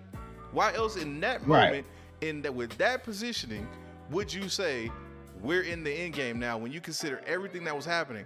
And that's, to me, if the MCU has a formula and they follow that formula, and we are saying that was, now, if you're saying that wasn't a significant quote or it wasn't a significant line, okay, cool, it's a throwaway. But I don't think you can say, "Oh, it's just a throwaway line," but then say, "But she was talking about Reed Richards." Like that. I mean, I don't know, because they did mention the astronauts too, talking about, half the astronauts lost their nerve after the blip. We do know that the astronauts that did go out in outer space were the first family, Fantastic Four family. So they are making clear references to Fantastic Four. And I think one of the Easter eggs that I pulled up referenced the Fantastic Four. It was a throwaway, though. It was totally a throwaway. I see what you're saying. I mean, I could see it. I just feel like with there being so much pressure on the Fantastic Four being integrated into the MCU, that's something that you are going to overtly set up and that you are going to almost spoon feed to the audience, because you want to make sure that you do it in a way that really sets them apart and lets you know automatically that they are very integral into what's going on going forward. And if you're going to bring in Reed Richards, which we know they will at some point, he's got to come in, because we got to, and the reason I say it this way is because I feel like us that are involved, we always forget to kind of take the normie approach to it. And normies aren't going to know who Reed Richards is until you spell out who Reed. I mean, they've seen the movie, but a normie's not going to put two and two together and go, "Oh, they're talking about Reed Richards," until you bring Reed Richards on screen and you remind them that Reed Richards is Mr. Fantastic. Like, then you go, "Oh, snap." But if I'm a normie, I'm not thinking about that right now. So I wouldn't even be speculating on that reference. And I don't think they would drop that reference even for the sweaties unless that reference has some significance, or unless it was a throwaway line.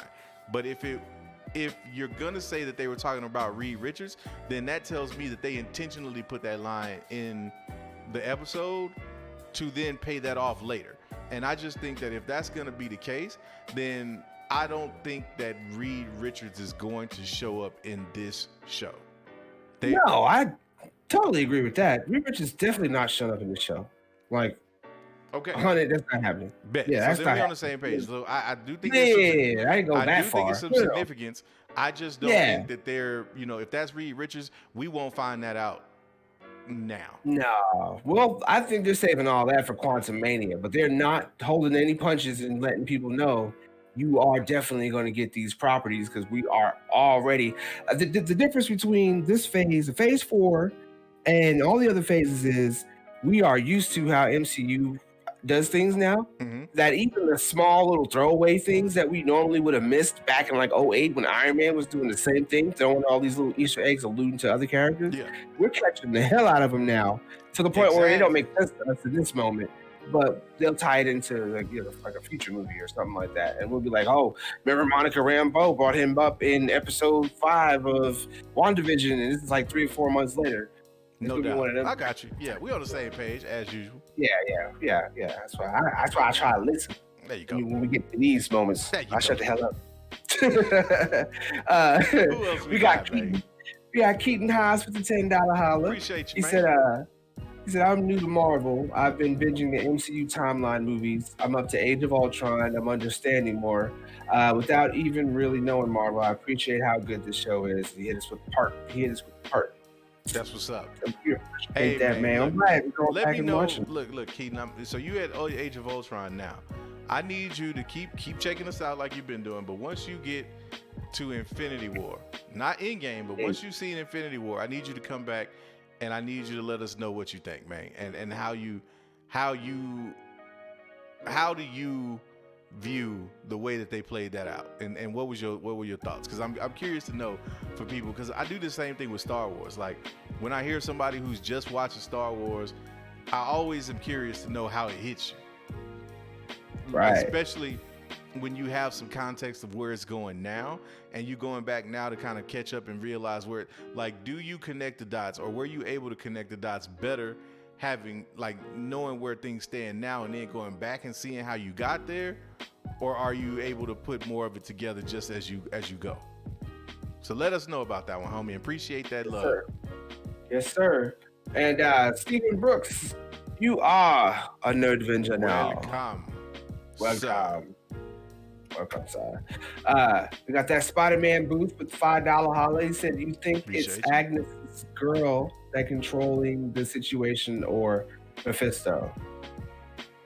I think it's Agnes is helping control the situation with people that are linked to Mephisto. I really sincerely doubt we're going to get too much, if any, of Mephisto in this show. I think we're going to wind up most likely getting things that say he is going to be a future. So he's going to be a future. Do we still think Mephisto is Ralph? Right. No, honestly, I think with all the Easter eggs and stuff that we're getting, I think Ralph is Grim Reaper. Okay. I think Ralph is Grim Reaper, and like I just said, I think they're gonna give us all the lower totem pole people and allude to him being the big bad. I don't think that he is going to be the person that shows up at the end and like, oh my God, it's Mephisto. I don't think it's going to be like that. No. Gotcha. I think it's Grim Reaper though. I think something's up with the Witch's Coven, and I think that all the women that she introduced her to in the show, because they're mind controlled, and she's like, you need to get in with these people. They know all the top players. You know what I'm saying? All that types of stuff. I think that's like a Witch's Coven. Yeah. And Agnes is just in league with people who are on the opposite end of that spectrum, like the Grim Reaper, right, like Mephisto. And she's just using this as a manipulation point to feed their needs, but she's a threat to people like Dottie and all that stuff. I got you. So I wouldn't be surprised if they try to spin a show out of this, or if they continue this line of things going on in WandaVision after this goes on. Gotcha. So, that's my mindset on that. Then we have Michael Hostler with the generous $24.99. Appreciate you, sir. You, man. He said, "What do you guys think of the point Wanda made about not being able to control everyone in the town all day long, mowing lawns, the dentist, blah blah blah? Was she just saying they don't do these things, or she isn't the one controlling them?" Okay, so what do you guys think of the point Wanda made about not being able to control everyone in town all day long? I think that was a complete and total misdirect. I think that was her basically trying to use that to kind of deter Vision. Calm him back down. Yeah, because I think she very well is doing exactly all of that. And the reason I say that is look at what she did when she came out of the bubble. Yeah. She showed, a taste of her power outside of the bubble, and she Yeah, did that it. she can And mind she did control it all like these people. it wasn't like it took a lot of effort for her to do that. So to me, basically what I'm saying is she full of shit. She was doing that. Right. Yeah, she was totally doing that. She was just trying to keep my man calm.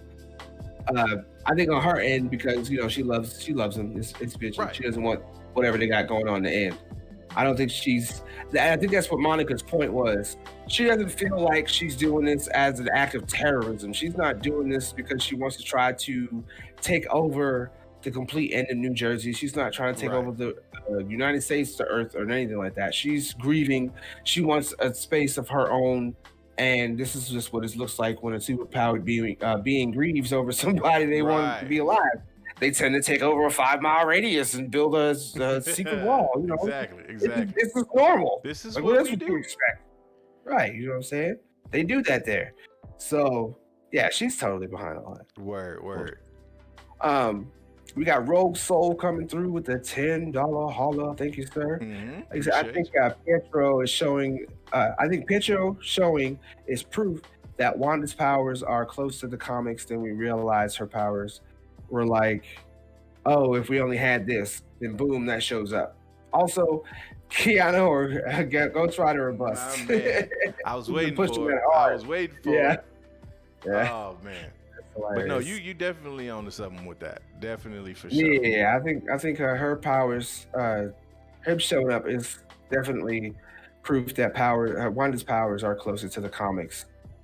Period. Yeah. I think the problem is, and it's a good thing too. It's not a bad thing. I think that if we had not taken this year off from Marvel and that we got these properties in line on time, I don't think it would have been this fun, because there's a lot of stuff that we forgot that they've already brought up. Yes.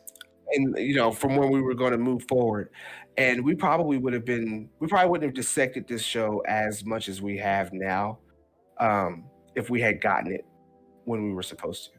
So smart to them to make us wait. Let's see. We got Brent Stewart with the $5 holla. Thank you, sir. You said Agnes breaking character. I think it's a nod to sitcoms no longer being live in the 80s. Okay, that could totally be. I can see that. I can definitely see that. Because as things evolve, obviously they're pointing out to the fact that context in these times are important. Yeah. You know what I'm saying? So that's why they had to send in the 80s drone and not change things like that. Right. If it's out of context or it just didn't exist, it won't exist properly. Bingo. Or as it needs to in her world. So I can tell that makes good sense. That's what's up. We got Crest with the $20 holla. Thank you, sir, very, very, very, very much. He said, shout out to Lavis for the incredible presentation on Thursday's stream. Couldn't tune in live that night, but caught the replay. Well, thank you very much, sir. Get some of them purple man emojis in the chat for the homie Lavis taking everybody to school Thursday night with that presentation, man. Them Easter eggs really do kind of help to add a lot of depth to the show and your enjoyment of it, man. So hit the homie up if you was able to check that out. If you weren't, go back and make sure you go back and check out the replay from last Thursday's After Dark episode and let the homie Lavis educate you a little bit. Well, I appreciate you guys very much. You already know. Real quick though, I do want to address one of the broke vengers. My homie James R wants to know how we feel about leaks and spoilers. He says, personally, I'm with anything except actual leaked footage. Let you answer that one first, man. How do you feel about the spoilers? I'm probably with him a little bit on that. It really depends on what it is. Ultimately, I'm going to watch it anyway, especially if it's something I'm like, I'm interested in. I don't mind a little bit of leaks. I don't mind a few spoilers because I've already got my things that I'm going to be like, oh, yeah, they finally doing that. Or even if they don't, I still like to see how they might spin it because sometimes spoilers are out of context. But yeah, I try to stay away from the footage. I don't mind reading about it, but don't show me how they did it. Because like where my mind goes with a lot of this stuff, like there was stuff that I left out before the other show that were actually in the show. Mm-hmm. And the reason why I kind of left it out is because I feel like some of those things were just, there's a difference between like spoilers and then honestly like spoiling something. Like if you had watched it, you'd be like, well, damn, you lost your excitement because you didn't see that for real coming. So I'm kind of like that. Like it depends. Like at the same time, if I don't want to know about it, I can keep myself away from it. Yeah, that's what's so. Up. I think for me, it's funny because I can like it's changed over the last, I want to say 2-3 years for me. I used to be a person, don't give me any spoilers. I don't want to see any leaks. I want to go in completely blind. Don't ruin this for me. But now, and I think it has a little bit to do with us doing the show, I've learned to appreciate those spoilers and leaks because they don't necessarily ruin the experience for me anymore. Like I understand that leaks and spoilers are, you know, there's so much context that you don't get. Now, if you're gonna sit there and leak the whole plot, like scene by scene, I don't know if I'm necessarily down with that. Don't do that. The one thing I will say though is footage doesn't really bother me either, because it depends on how much footage we're talking about. If you show me a 30-second clip from a 40-minute episode, okay, I'm good with that. Or if you wanna hit me with a spoiler of the climax though, I don't know. So I guess I would say it depends on what footage you are actually leaking to me. If you're showing me the big reveal or something like that, then I might not necessarily want to see it, just from the standpoint. Like, let's take the Luke Skywalker thing, right? If somebody had leaked that Luke was going to show up at the end of The Mandalorian, telling me that and spoiling it, I'm like, all right, I want to see how this is going to play out. But showing me some grainy footage where you see that, man, I don't want to do that, man. I don't want you to ruin it for me like that. Right, yeah, that's what I mean too. Like, there's been movies that came out that people went to go see before I went to go see it, and I'm like, yo, don't tell me about it. I want to go see it. You know what I'm saying? So like, that's part of the protection. But there's certain movies that come out, and it's like, you can tell me, I don't care. I'm still gonna go watch it anyway. Bet. You know, so I guess it really just boils down for both of us. It's just, it depends on what it is. Right, and yeah, definitely. How much of it are you trying to spoil for me? Right. You know what I'm saying? 100. So, yeah, that's what's up. All right, well, we got Polyhedral Paradise, my man Jason. What's up, man? He coming through. He said the missing person in witness protection is Vision. Sword knew about what was going on the whole time. That's why he sent Monica. What do you think about that? You think the missing person is actually Vision? I mean, and he's keeping people in the dark about it?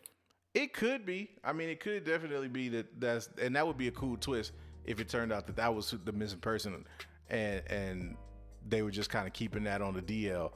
I don't think it is though, because I think that missing person is going to be another one of those oh snap moments. That's who I think. I think whoever this missing person is going to be that cameo or that appearance that we're like, what? Like, how is he, and how did they even know this person existed here? Like, where has this person been this whole time? Like, that's where I think they're going with the missing person thing. But I mean, I could totally see it being Vision. It wouldn't blow me away, or I wouldn't be shocked if it turned out to be Vision. Put it that way. I could totally see that being the case. But I think it's going to be something more, you know, like dynamic, more dynamic. More dynamic. Yeah, there you go. Yeah, I agree.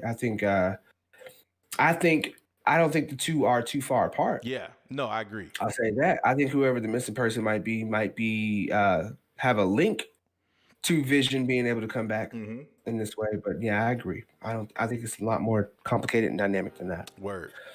All righty, and Al, you got your wish. We didn't get to see them last night, but SFC Pruitt 101 came back with the $4.99. Said, I like turtles. Man, hey, look, shout out to turtles everywhere.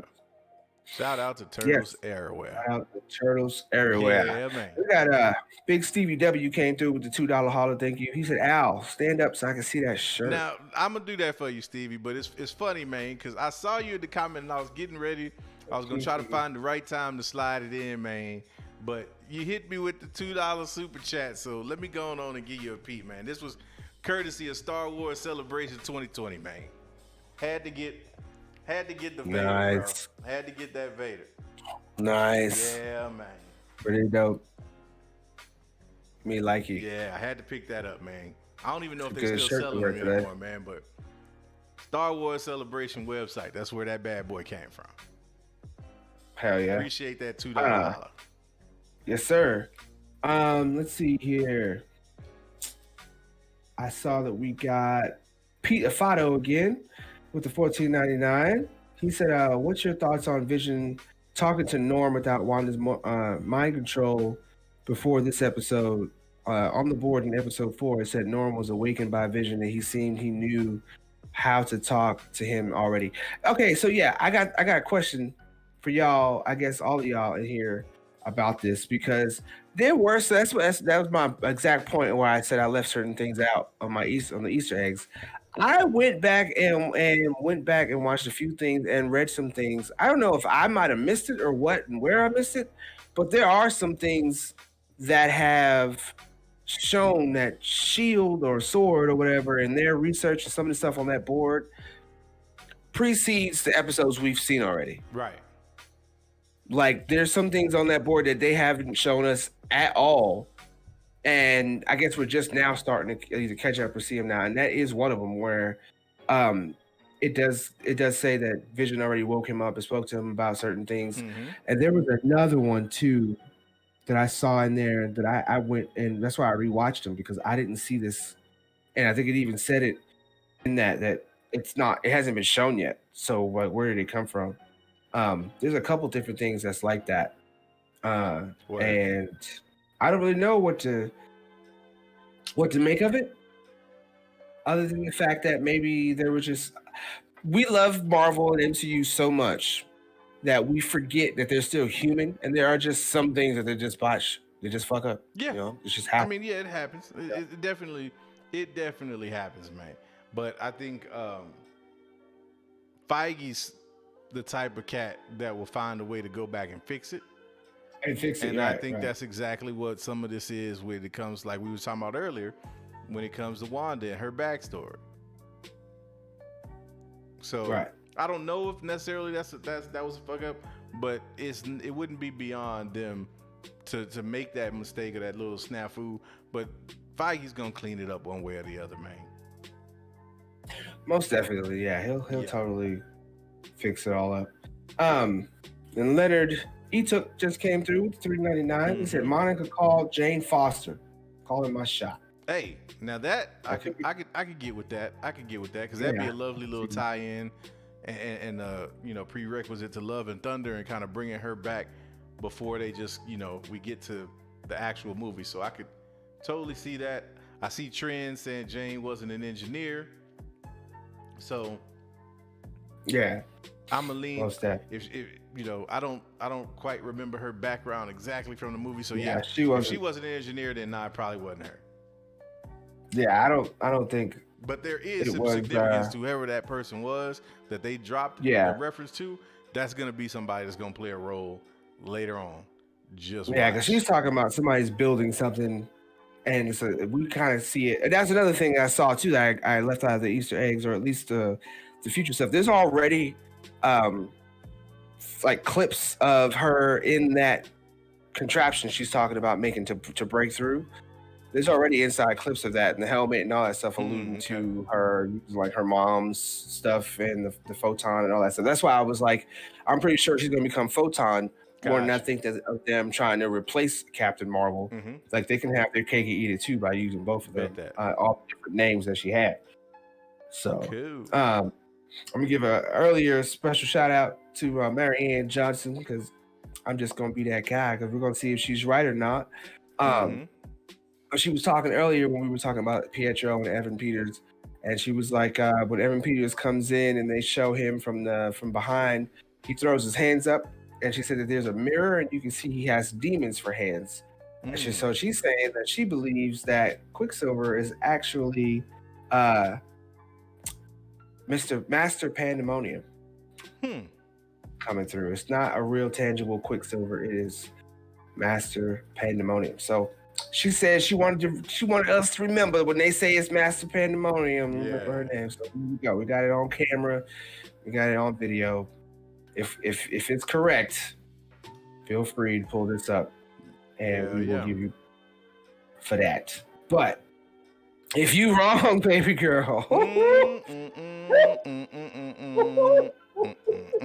we ain't gonna do shit. We're just not gonna talk about it. Yeah, pretty much. Right?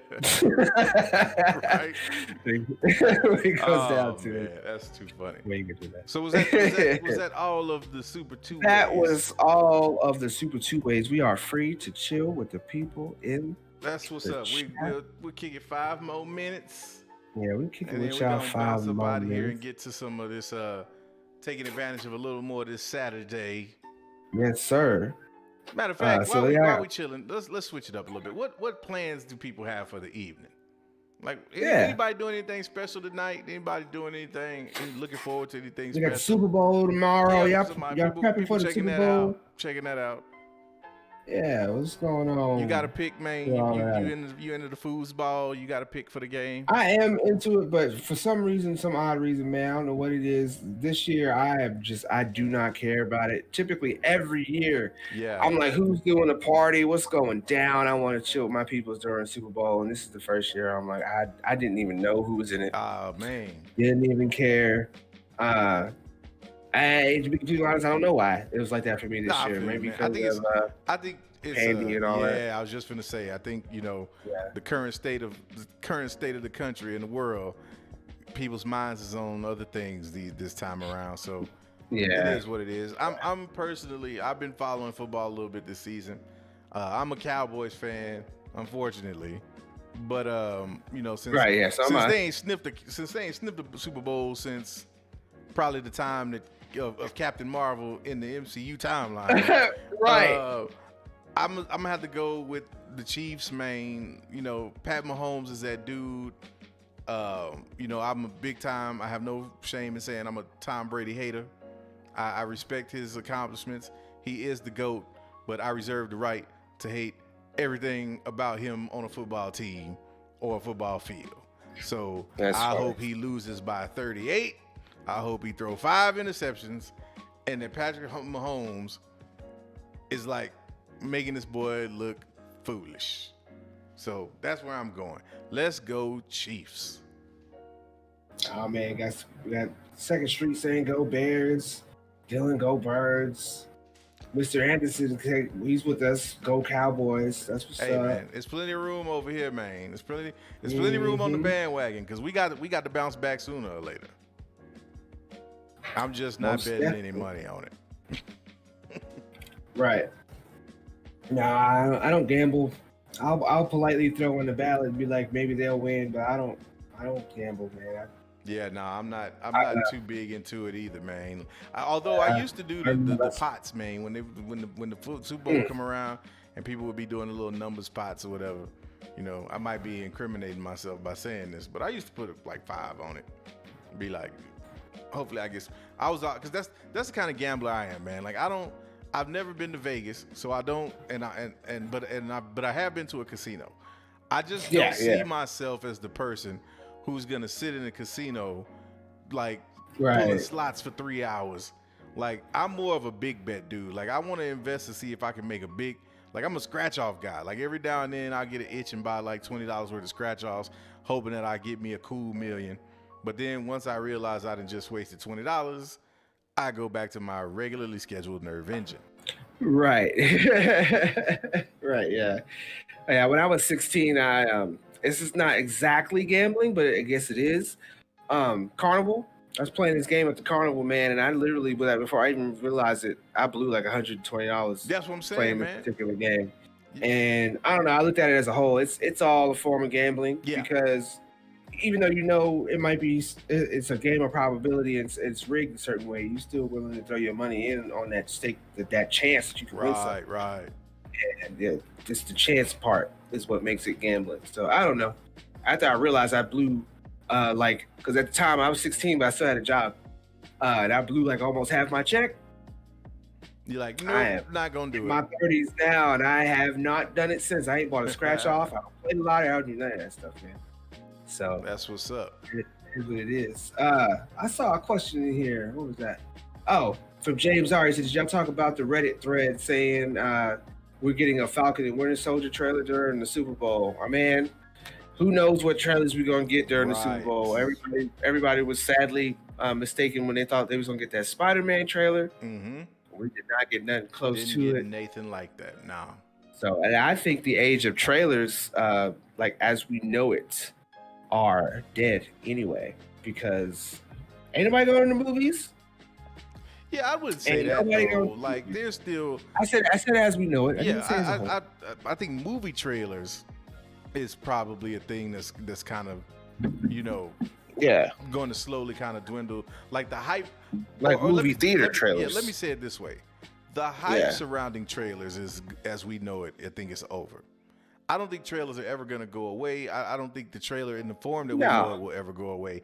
But I think that buzz that surrounds trailers is probably not going to be the same anymore. It's going to be, like, put it this way. Other than the super hardcore sweaties, I don't think any of us are sitting and watching tomorrow's game, or any normies are going to be sitting and watching the game just to see a Marvel trailer. You got to be kind of next level invested for that. I think it's the same way with commercials in general. I don't know how many people still watch the Super Bowl for commercials. Like, is there anybody that still was the thing cares to watch commercials for the Super Bowl? I really, especially now, because the thing about it is now you got the internet. All I got to do is wait till the game is over, and I can watch every one of them on the tubes. So it's just that was the thing for me too. It's not the same anymore, man. Like you said, it's definitely it's changed. It's definitely changed. Yeah, I guess that's what it is for me too. Like, I used to for real watch the Super Bowl for all those commercials, and I don't know. I guess maybe because people are able to catch it after the show and everything now, and that's such a normal thing. It's like I remember there was 1 year. Correct me if I'm wrong. I don't remember what year it was. I remember there was 1 year. I swear, like every commercial on the Super Bowl was legit. Like, it's been a few you might have seen. You might want to say you might have seen like maybe 3 or 4 commercials you saw because they paid that money, but all the other commercials was something brand new you didn't see before. It was kind of like a new movie, new episode type deal. And now when I watch the Super Bowl, it's like I see about 10 to 12 of the same old commercials that you've seen already, and then maybe 5 or 6 decent new commercials. So I don't know. That's 100. It's just. Maybe it's just me in the perspective of it, but it's all. You ain't lying there. You definitely ain't lying right there. Yeah, didn't we get a super chat? I swear we just got a super chat. Yeah, we did. $5 holler from Frozen 06. See, everybody be getting creative with these names. Yeah, man. This is if you're sitting at a poker table and you're having a hard time finding who the sucker is, then the sucker is you. This is very true. Yes, big facts. Most definitely. That's why I don't find myself sitting at a poker table. Not at all. I look at everybody sitting at the poker table like they're all suckers. Sucker. What you gonna do about it, sucker? Oh, man. Coming for you, Nerd Vengeance. You, Nerd Venger. And on that note. Yes, sir. It is that time once again. My man Al. My man Lavis. We appreciate y'all hanging with us. As we always say, you ain't got to go home. You gotta go home. But you got to get the hell up out of here. Yes, sir. So until next Thursday night, y'all be cool. And we will catch you in the next episode. Hey.